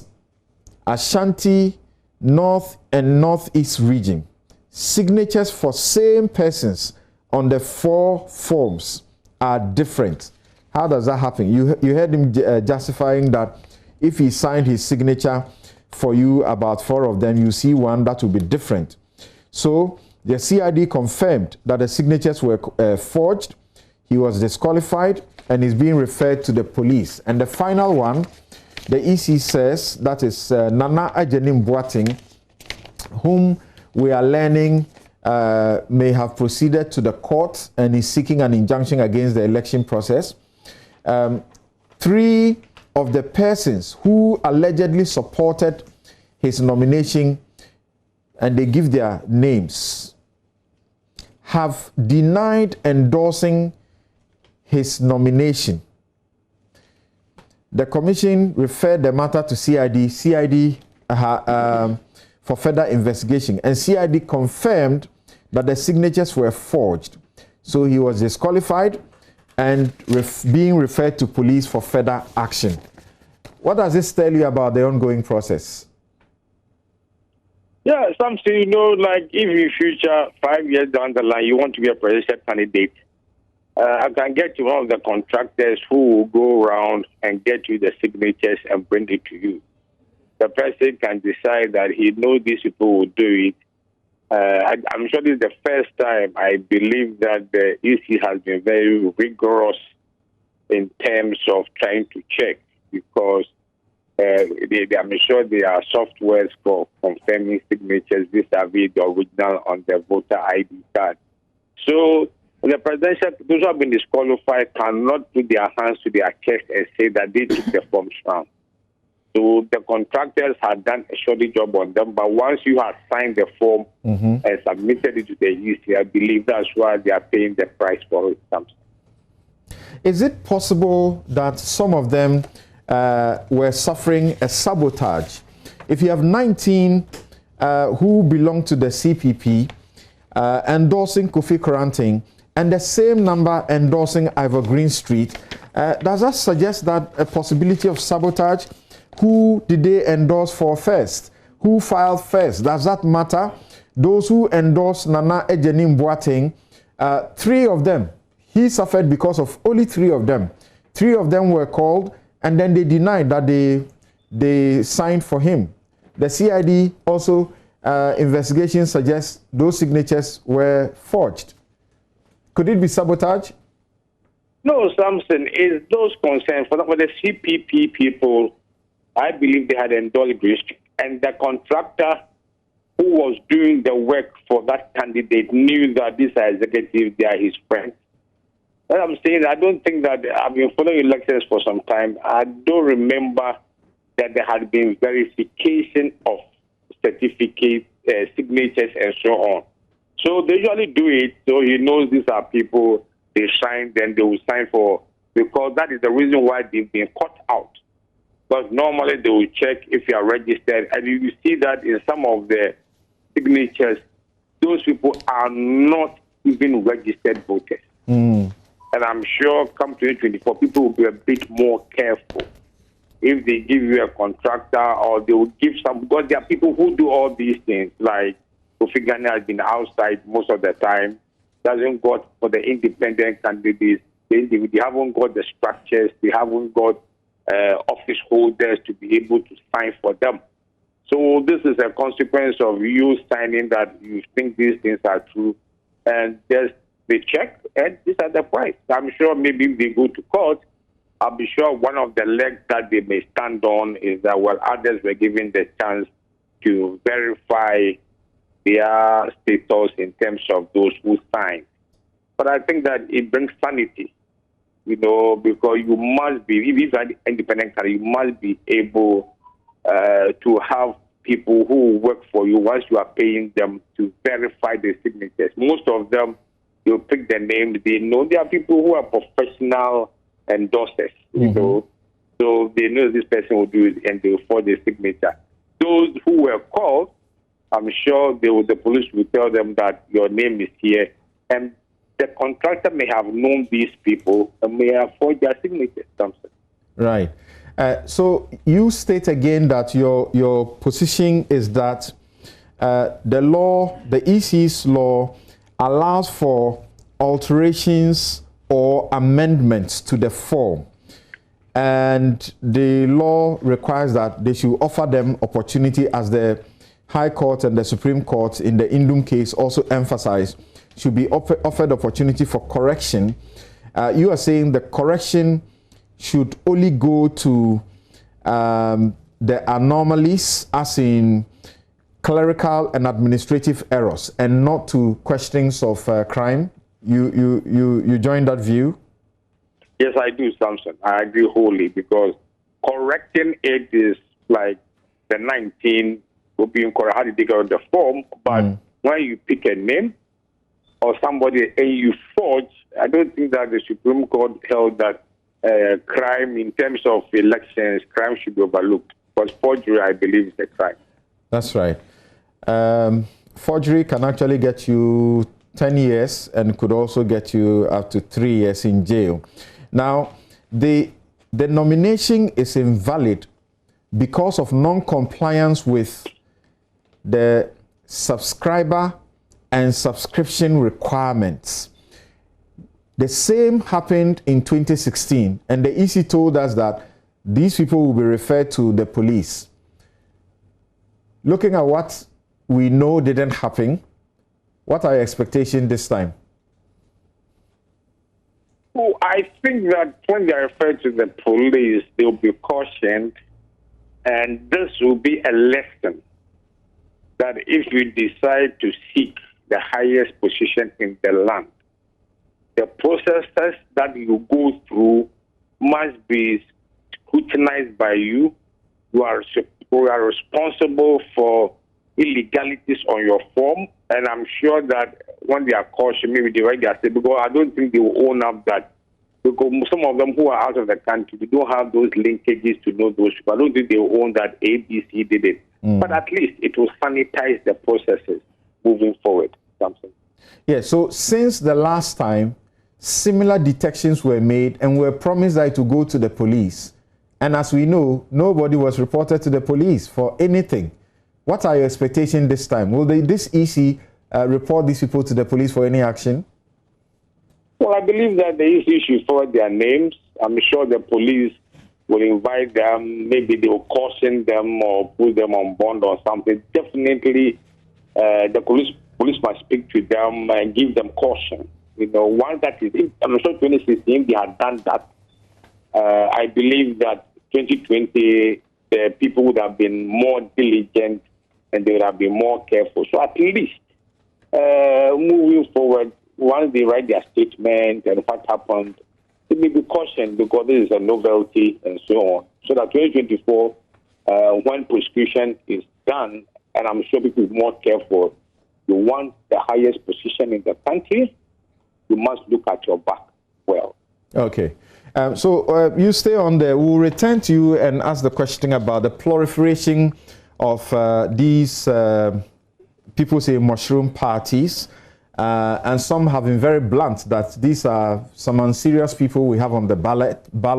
They're going to waste everybody's time, and they are making the nation spend money to print long ballots for no good reason. Some of them are just attention seekers when they know themselves that they will not amount to anything on the ballot. What should be done about that? There are some who actually suggest that if the EC were to stick to strict enforcement of the political parties law, even the NDC and the MPP will also not qualify to be political parties and to get on the ballot. So, Kweku, what is going on? What do you say? Some of the lawyers will say the EC has a duty not to help a candidate against the Republic. The EC must help the Republic rather against the candidate, or the EC will equally be guilty of the crime known as misprision of crime or concealment or abatement if it allows a candidate an aspirant opportunity to effect corrections on questions of fraud or crime. In principle, I'm with those who are suggesting that if the omissions border on crime or criminality, you don't have to be given a chance to correct those omissions. And there are precedents. Under the Charlotte Osei-led EC, they gave them 2 days to correct obvious errors and omissions. Those that had problems bordering on criminality, they were not given the chance. And indeed, their cases were referred to the police and the Attorney General. But as you have indicated, we are not sure what happened. Whether the issues were really referred to the police and whether the police became seized with it and did any action. I'm not too sure. I haven't double-checked on those areas. What we are sure is that nothing happened. Exactly, exactly. So the precedents and the principle relative to forgery criminality, I'm on the side of the EC. But for most of them, that's their complaint. They say you didn't invite us, you should have invited us. As you read my mind, that's what I was coming to. That the same thing happened within the Charlotte Osei period. Right. That some say, look, we hadn't been called, we hadn't been given enough time, we hadn't even been called at all. Some went to court, as is happening today. Ejine Mboatin, as you indicated, he's gone to court. I've seen the court documentations, which I have copies here. And Indum's won his case at the High Court, if I believe yes, so. he won at the High Court, and then the Electoral Commission appealed at the Supreme Court. Yes. And the Supreme Court used that opportunity to open the floodgates for everybody who had been disqualified. Rule of law. So those who are agitated and who think they've been unfairly treated, there's an avenue. The only thing, and you are a lawyer, you may have to explain, is that the balloting has already been done, unless the court orders a re-balloting. Right. I'm not sure. You can give me a legal education on that. And numbers have been pegged, positions on the ballot fixed. In the Indum era, they hadn't gone that far. Right. So there was some room for adjustment. In the legal process, nothing stops what the court has to do.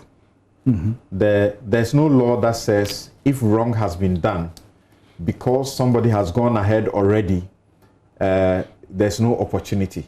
So once the court is seized with the case, the court is empowered and is capable of, stopping everything that has gone on and asking everything to be done all over again if the candidate who has gone to court is found, justified. Well, strict law, but sometimes you look within the environment. Is there enough time for that mischief to be cured, considering all the constraints we've gone through with this registration and compilation, exhibition? We hardly have time. This is a very peculiar year and a peculiar registration, exhibition, and indeed election season. Very peculiar. So I'm not sure if the judiciary will be insensitive to that environment. But this is speculative. Indom won his case on the 28th of October, 2016. And then the Supreme Court processes stopped further process by the Electoral Commission. And the Supreme Court also finished its decision on the 7th of November 2016. Fast track. And gave 1 day window, after which they did the balloting. They hadn't, but they still hadn't done the balloting. That's right. Then, But you see, let's look at some of the specifics. And Ben is right. He used the word contractor. Yeah. It's a subculture, and he's damn right. I have this letter. This is a letter from one of the disqualified candidates, Kofi Kranti. Okay. If you don't mind, just to illustrate the point Ben was making. This letter is dated 22nd October 2020, addressed to the Electoral Commission chairperson. And it makes the point that I, Kofi Kranti, meet all the requirements to fulfill the role of President of Ghana, yet I have been disqualified from the ballot due to a clerical error. As a presidential candidate covering the entire country, I, like others, must rely on the work of hired helps to secure, Ben used contractor. Hired help. Hired help. To secure all the necessary signatures in each region. In every large-scale clerical operation, errors can happen, as the EC recently learned while compiling the new voters register. I love that. Then there's another portion, which is interesting. It says, I would like to reiterate that the Kofi Kranti campaign did not and would not perpetrate fraud.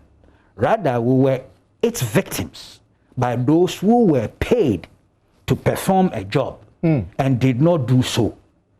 Obviously, the duplicate signatures were a concerted effort by the work of nefarious individuals in the Northwest region, which should not affect the democratic prospects of a nation. That sounds like an admission.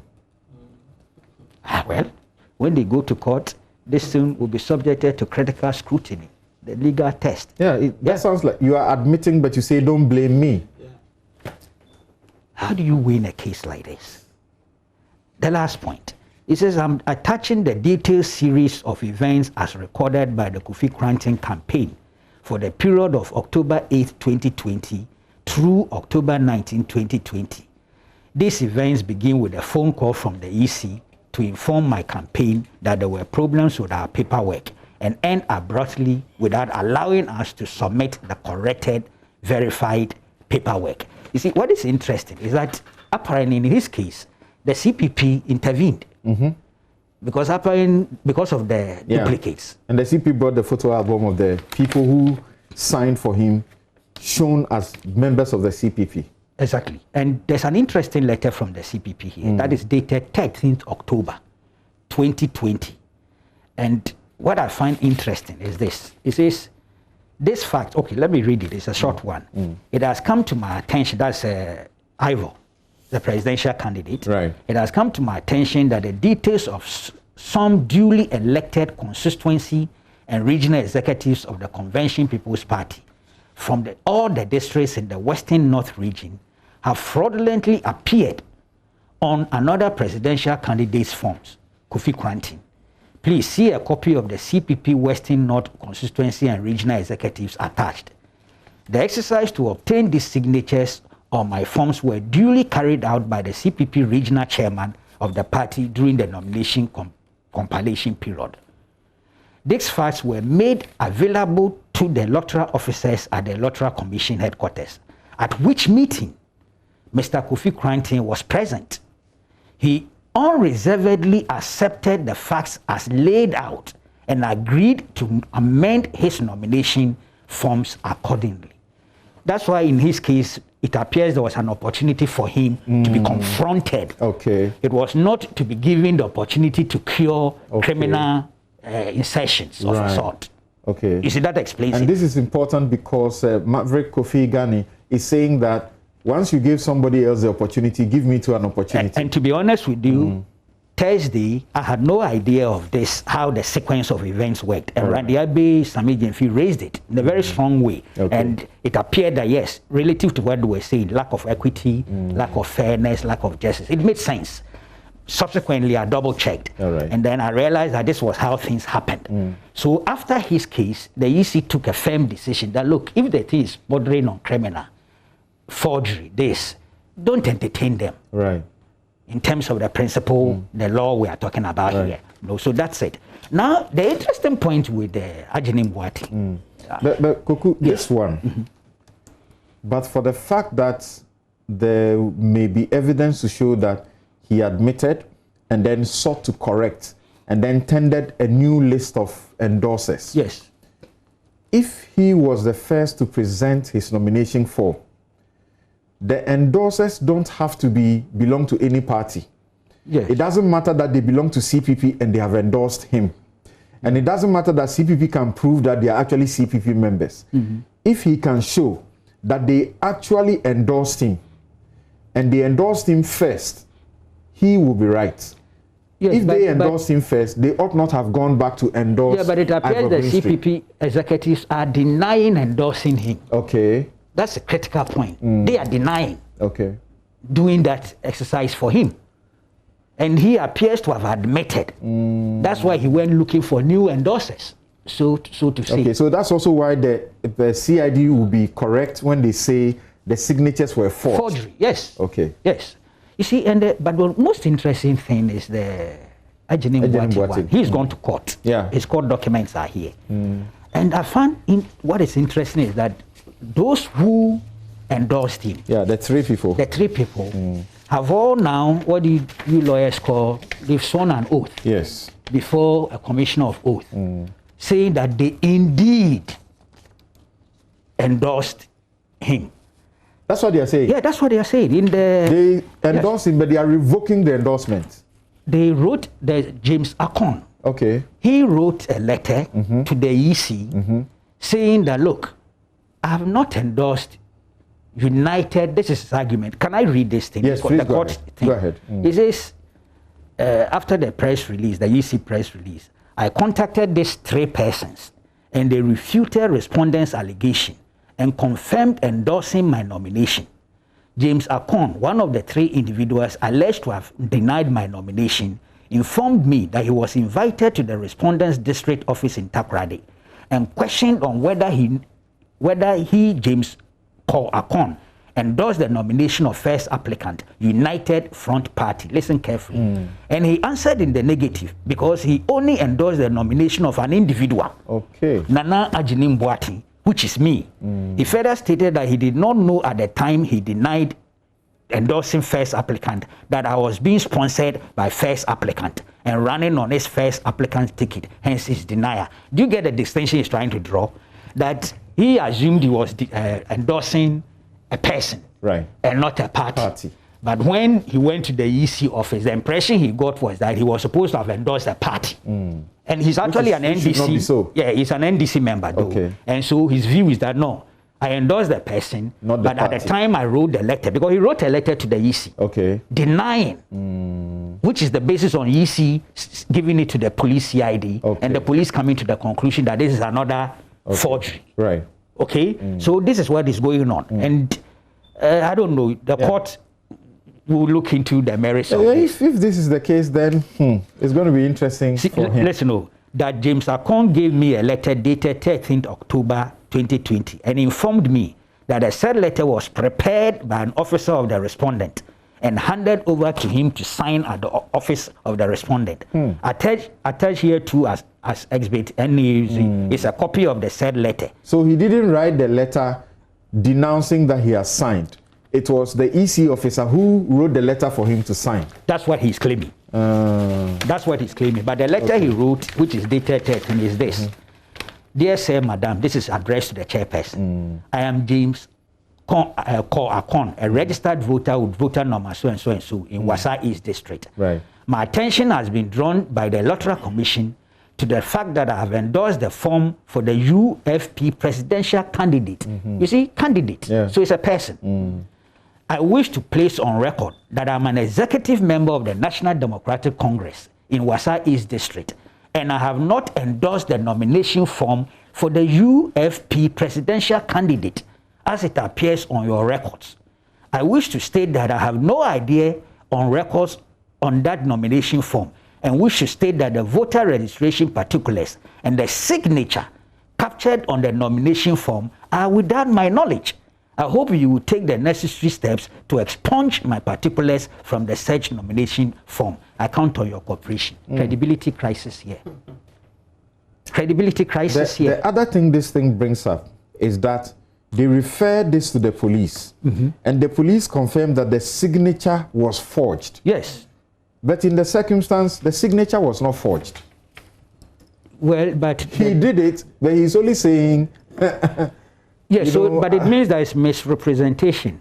It means I'm not a lawyer. You may use a better word. It's like deceiving public officer. The totality. No, but in that case, if the police confirms that the signature was forged, when indeed it was not forged, then that is problematic. And that might give this guy a chance. No, but, well, if you reduce it to the signature, I think you may have a point there. But you see, the basis of his forms not being compliant with the process is that a signature has been forged. Is that the only thing the EC said? Read that portion, let's see. That's what it boils down to, forgery of a signature. Yeah, but what about the communication that I have endorsed the person and I'm claiming I didn't endorse him?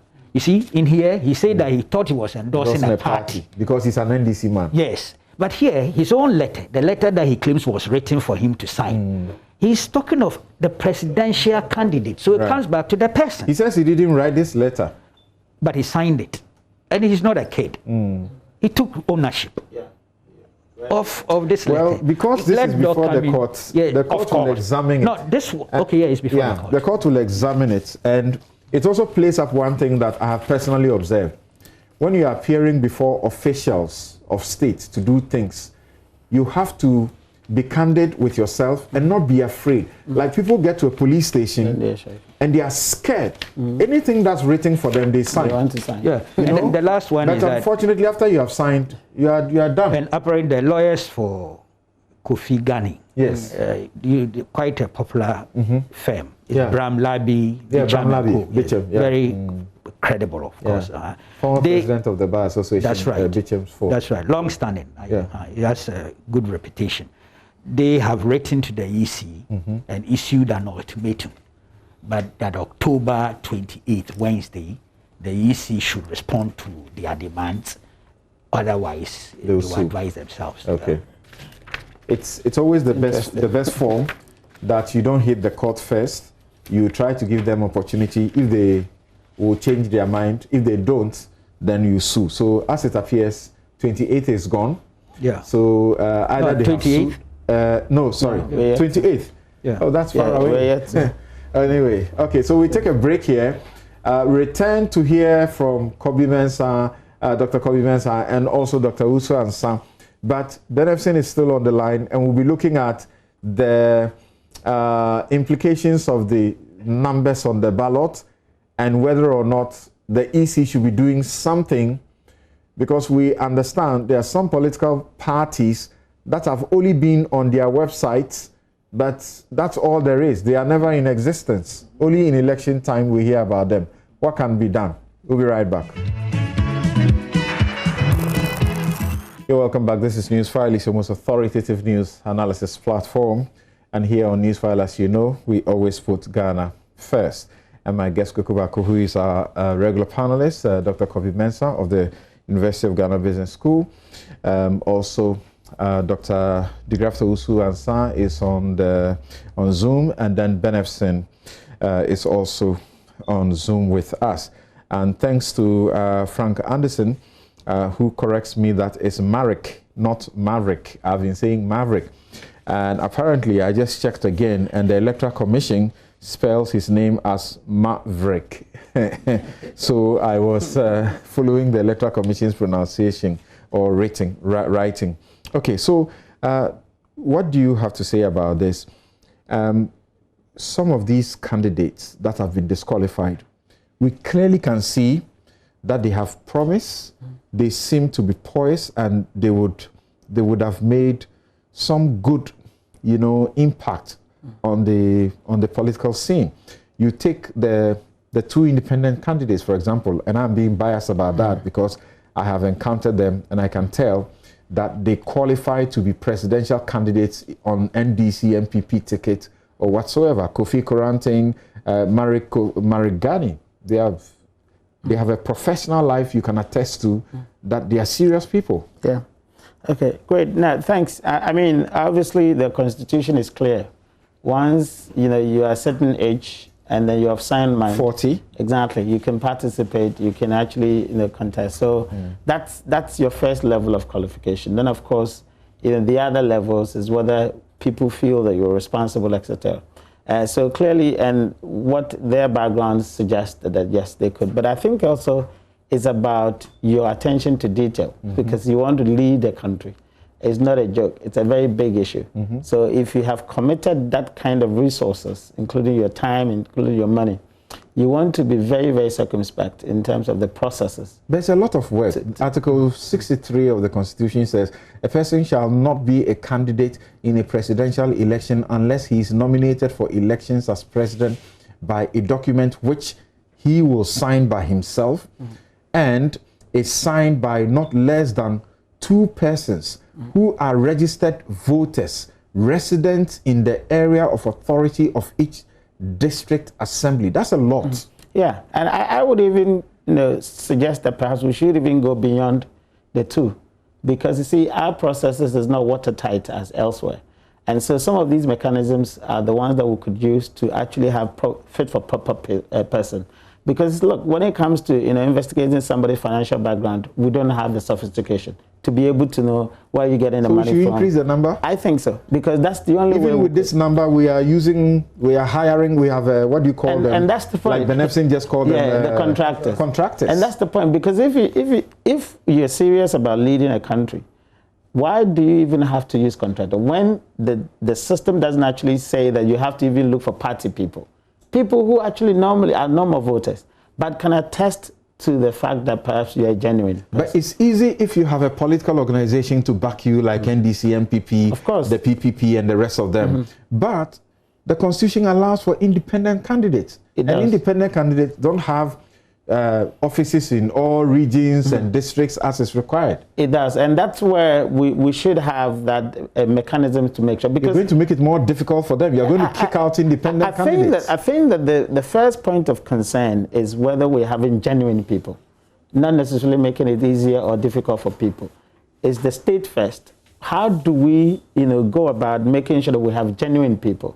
And if that means that we should have people who can really attest to people's, a character, then we have to do that. And even then, getting those 2 people, it shouldn't be people who can ordinarily meet in town and say, can you endorse me? In this country, people can do that. They will just give you money and they can endorse. But we should actually go beyond that to make sure that we can establish, some kind of relationship that people can actually attest to your quality before we actually do that. Standing bail for people who have cases in court. There are contractors around the court area. That's correct. And I'm worried that there are even contractors. For Uncle Ben to actually say that, it means that it's even a common knowledge, for example. And that means, what is the EC doing to investigating and making sure that those people could also be brought to book? Because we're trying to sanitize our system. Now, when you have to conduct election with contractors, that itself actually brings some kind of issue, the credibility issue to the process. So how do we then, of course, perhaps we can consider as a hearsay, but then how do we then go further to investigate and making sure that we can actually take these people to... So should the EC put these people up for prosecution? So. I think so. I think the EC, I think the EC has responsibility to this country to send these issues to the courts for prosecution. 2, those who actually feel hard done by should also seek the redress, as they're actually saying, so that we can actually go into the election with a very clear-cut positions. I think that both sides, if they feel they have an issue, owes it to this country, to better the system. So for me, but I would also ask the EC to perhaps make these information available. When you go to the EC website, because for citizens like for us to be able to be behind the EC, every information has to be public knowledge. Right. We should be able to know. So let's get Dr. Usu Ansah quickly on this, and then we come to an area that a lot of people actually, love to hear from you on about the 12 qualified candidate. Now, so Dr. Usu Ansah, what do you also say? The EC actually is refunding their money to them, the 100,000. We know that it's actually not supposed to be refunded. Those who lost last year, 2016, they didn't get their money back. And some may say this will encourage, the wrong people to come in knowing that they will get their money back if they are disqualified. Yes, Samson. I'm of the view that the EC shouldn't give the money back to them. In fact, I'm very surprised when it comes to Kofi, Gang, and Cranton. We've been interacting with them a lot of on social media, and then the way they've been sharing ideas for us. So I'm particularly surprised. For Kofi, he takes details into a lot of things. I don't know why issues like this should come by. And I've been of the view that, as Doc said, that they have to increase the number of signatories. Because if you really want to be a president of a developing country like Ghana, you should be able to do this, because the problems you are going to inherit is more than going around to get signatories of 2 individuals in each district. That's far more than that. So we should be able to put in the mechanism on the ground, the operations on the ground. By that, you are giving them a difficult job, and you're also going to give the Electoral Commission a difficult job. From what we know, it doesn't appear that before Charlotte Osei, the EC was doing this scrutiny. It is Charlotte Osei's time that it appears they took time to go through all these bulky documents to expose the wrongs in them. Yes, but the EC has the capacity to do that. The EC has the powers to establish committees to do that. The EC has all the resources to do this. What we intend to do that as a country like Ghana, where we want to develop, we want to be sure that the aspirants seeking the mandate to govern this country are serious enough. The case that Uncle Ben just put up, contractors having to do the signatories for these people. How come that in a country of 30 million people with approximately 17 million plus voters, you could have 2 or 3 people actually giving signature for one particular candidate in a particular district? You should be serious. All those candidates are supposed to get operations down the ground at the regional levels, at least, for them to be able to go around and seek for signatures in order to help them to fulfill their requirements. What I'm happy about is that the reasons the EC has given disqualifying them, none of them has to do with the voter register. All of them has to do with issues that are clear that they cannot fault the EC. They have to fault themselves of not being able to be on the ground to make sure that all these errors has been corrected. I'm also of the views that issues that are fraud nature, you should not be given the chance to correct those ones. No, not at all. Yeah, and you say guys like Kofi Cranting and Marek Gani, solid people, at least from where we know them from and their professional background. Do you support the case then that the Electoral Commission should actually forward the cases to the police to prosecute them? And remember that if that happens and they are found guilty, then it means that they cannot put themselves up in future to become, to want to contest to be president, because the Constitution says, apart from the 40-year qualification that you need to get, it also says that you must qualify to be an MP, and you are not qualified to be an MP if you have been convicted of fraud or dishonesty.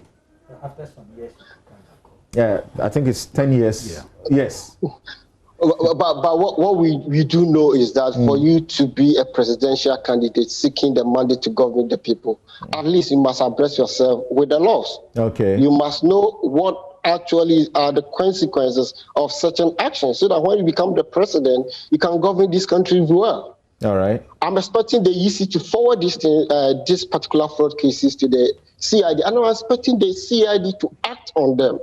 If it turns out that it is fraud, the law should take its course. You've always been preaching the law, the law, the law, the law. It should take its course. If those candidates are found guilty of that, and because of that, they will be unable to contest again, so be it, because they did not actually follow the law that they seek, in whom they are going to drive their powers from to govern the people. So there's nothing that we could do. Okay. Now, Ben, I'm coming to Kobe after you. So from what is happening and likely to happen, if it does happen to these candidates, these aspirants, how else should the EC position itself, if you agree with that point, so that we don't have an unnecessarily long ballot? We have 12 candidates on the ballot. Yes. Uncle Ben Epson. Okay, we have lost Ben Epson. Dr. Usas, I can speak to that briefly. The EC has responsibilities as to the operations of the political parties. So he has to make sure, the EC has to make sure that they actually hold the law to the letter, not that these political parties sprang out when it is the year of election. And I'm very sure that if the EC has gone by its own rules and its own responsibility, some of these political parties wouldn't have been there in the first place. Most of them, I heard about them when the EC was actually seeking the political party consensus on the register. I mean, they've been dead, but they come to life. They don't contribute to the discussion, the discourse of the society when after elections, but they only resolve after, close to the election days. It is something the EC has to look at it, hold the law, make sure that we only get the political parties which are serious in nature to contest for election, whether presidential or parliamentary elections. Okay. Ben Epson is back. Ben, should the Electoral Commission insist on the Political Parties Act and the various provisions that include that to be a party, to qualify, to be taking part in these processes, we must ensure that you have branches in all the regions. You must meet these conditions. Branches in all the regions, presence in 2/3 of districts in each region, at least a founding member in each district, and then the responsibilities about giving audits, accounts of your account, sources of funds, dues paid, contribution, donations, assets, an audited account, etc., which we know they have been breaching. Should the EC enforce this as a way of weeding out, quote unquote, unserious political parties and persons within the participating in the process? I'm sorry, I'm being blunt, but that's why you invited me to speak, not as a diplomat. I will give Joy a very good process story to do.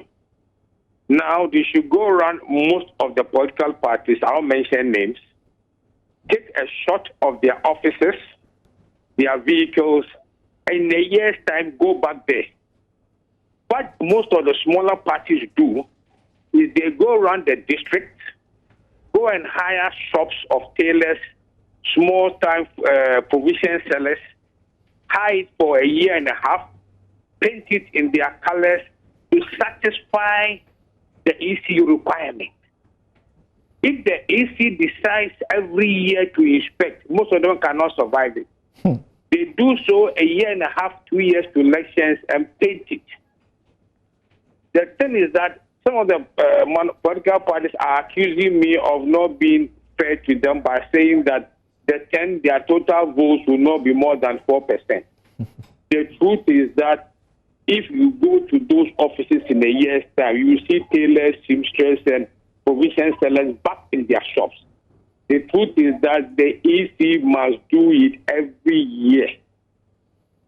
They must go to the offices and check. They do it a year and a half to listen. That's why we have this issue. And the second truth is that it is these big parties, NDC and MPP, which fund them. So that when they go to IPAC, quite often it's rare to see MPP and NDC agree at any given time on IPAC. These two big parties fund them. So when you go to IPAC and there is a vote, their surrogate parties vote for them. That is our bottom line. So the two parties are complicit.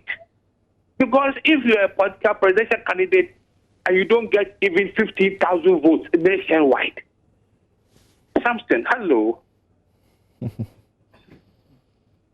Okay, thank you, Ben Efsin and Dr. Emmanuel de Graaf Johnson Owusu-Ansah. Thank you very much. We will terminate our discussion with you at this point. So, Dr. Emmanuel de Graaf Johnson Owusu-Ansah, Department of Statistics and Actuarial Science of the KNUST, and Ben Efsin, Managing Editor of the Daily Dispatch newspaper, and this country's only known, if you like, certified pollster of many years standing. Thank you all very much. We'll take a last break, and when we return, the focus is on Dr. Kobi Mensah, Senior Lecturer and on Political Marketing Expert at the University of Ghana Business School. The 12 candidates. How do we look at the permutations? They are saying all sorts of things. How do you communicate them? We'll be right back.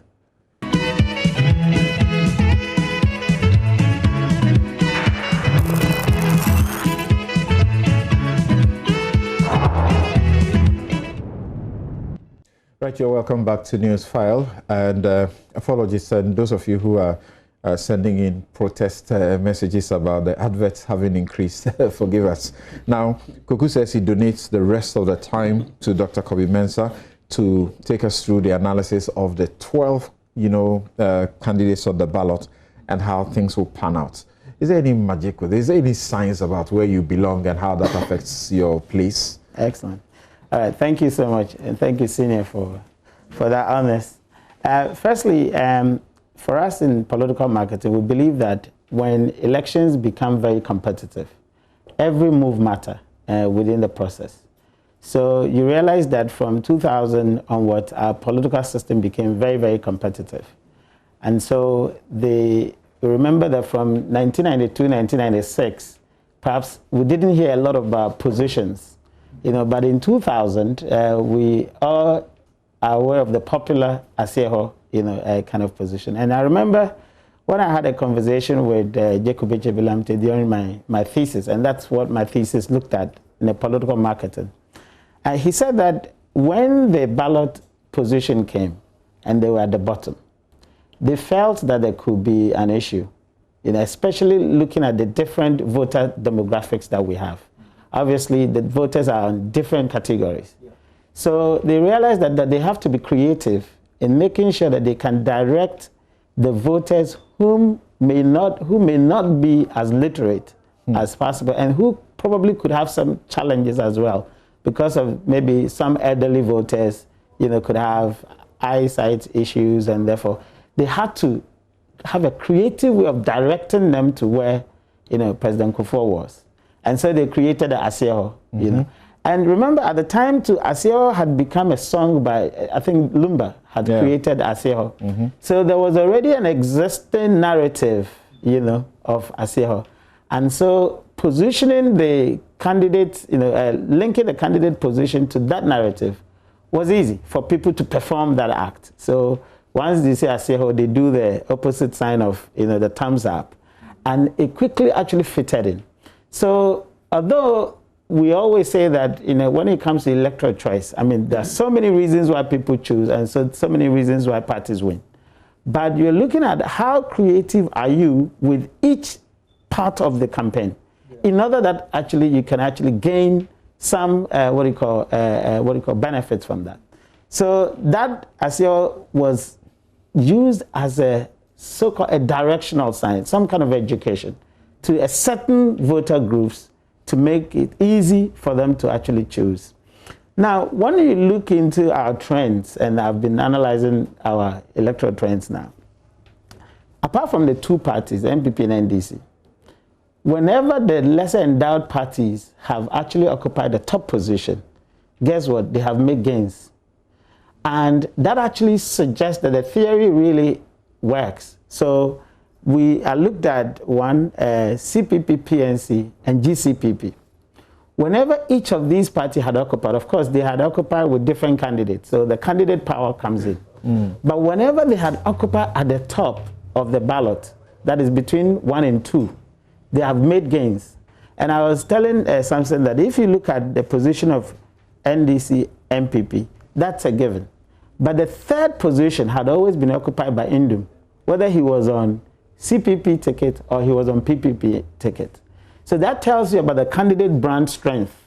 You know, so we have the party brand strength, the candidate brand strength, and then of course we call the policy brand strength, and then the rest of it, factor that actually contribute. So given that the NDC and MPP, whoever becomes candidate, actually first and second each time, Indum had consistently maintained third, which means his brand is huge. Now we're yet to see whether the current PPP candidate can occupy the third position that Indum occupied. Then that can actually lend some credence to the brand strength of the party itself. People really feel that it is the PPP that will give the third force that is being sought after. Correct, that's the perception. But of course, we should know that apart from the party brand strength, the candidate brand strength currently is the strongest. Okay. And evidence suggests that, some of the studies that we've done suggest that now the candidates are very stronger than the political parties. And that is actually global strength, global literature. So when we realized that PNC, CPP, and GCPP, whenever they had occupied the top, they had become fourth to Indum. That is Indum third consistently, then NDC, MPP. Now, in the literature, it says that, I mean, studies conducted by Darcy, Upton and co. actually shows that when elections or ballot paper position have actually been arranged in such a way there is no party image or there is no party information, the candidates that are at the top with, let's say, A, B, C, D in that order, those at the top gain, they gain an advantage. Now, in Australia, for example, where the voting is actually compulsory, people who do not have interest in voting means that they may not have interest in even what is going on in campaign. So when they go to the ballot, they actually tamper into, which means that in Ghana, if there are people who really don't bother about the election, their choice will be at the top. Okay. So we say that the ballot paper position has two effects, campaign effect and electoral effect. But usually the electoral effect does not count if the campaign effect is not there, i.e. you do not actually make enough during the campaign. So we're saying that political parties use the position to educate. Okay. So now they have to move on to use the position to educate people how to vote. I'm very sorry, unfortunate. And the way he started it and how he's going, I could listen on and on and on forever. Dr. Kobe Mensah, Senior Lecturer in Political Science, Political Marketing Expert, University of Ghana Business School. Thank you so very much for making the time to come here. And Abdul Malik Kubako, Editor-in-Chief of the New Crusading Guide newspaper and our regular panelist. Thank you all so very much. Have a good afternoon. This has been NewsFile. I'm Samson Ladi Anyanin.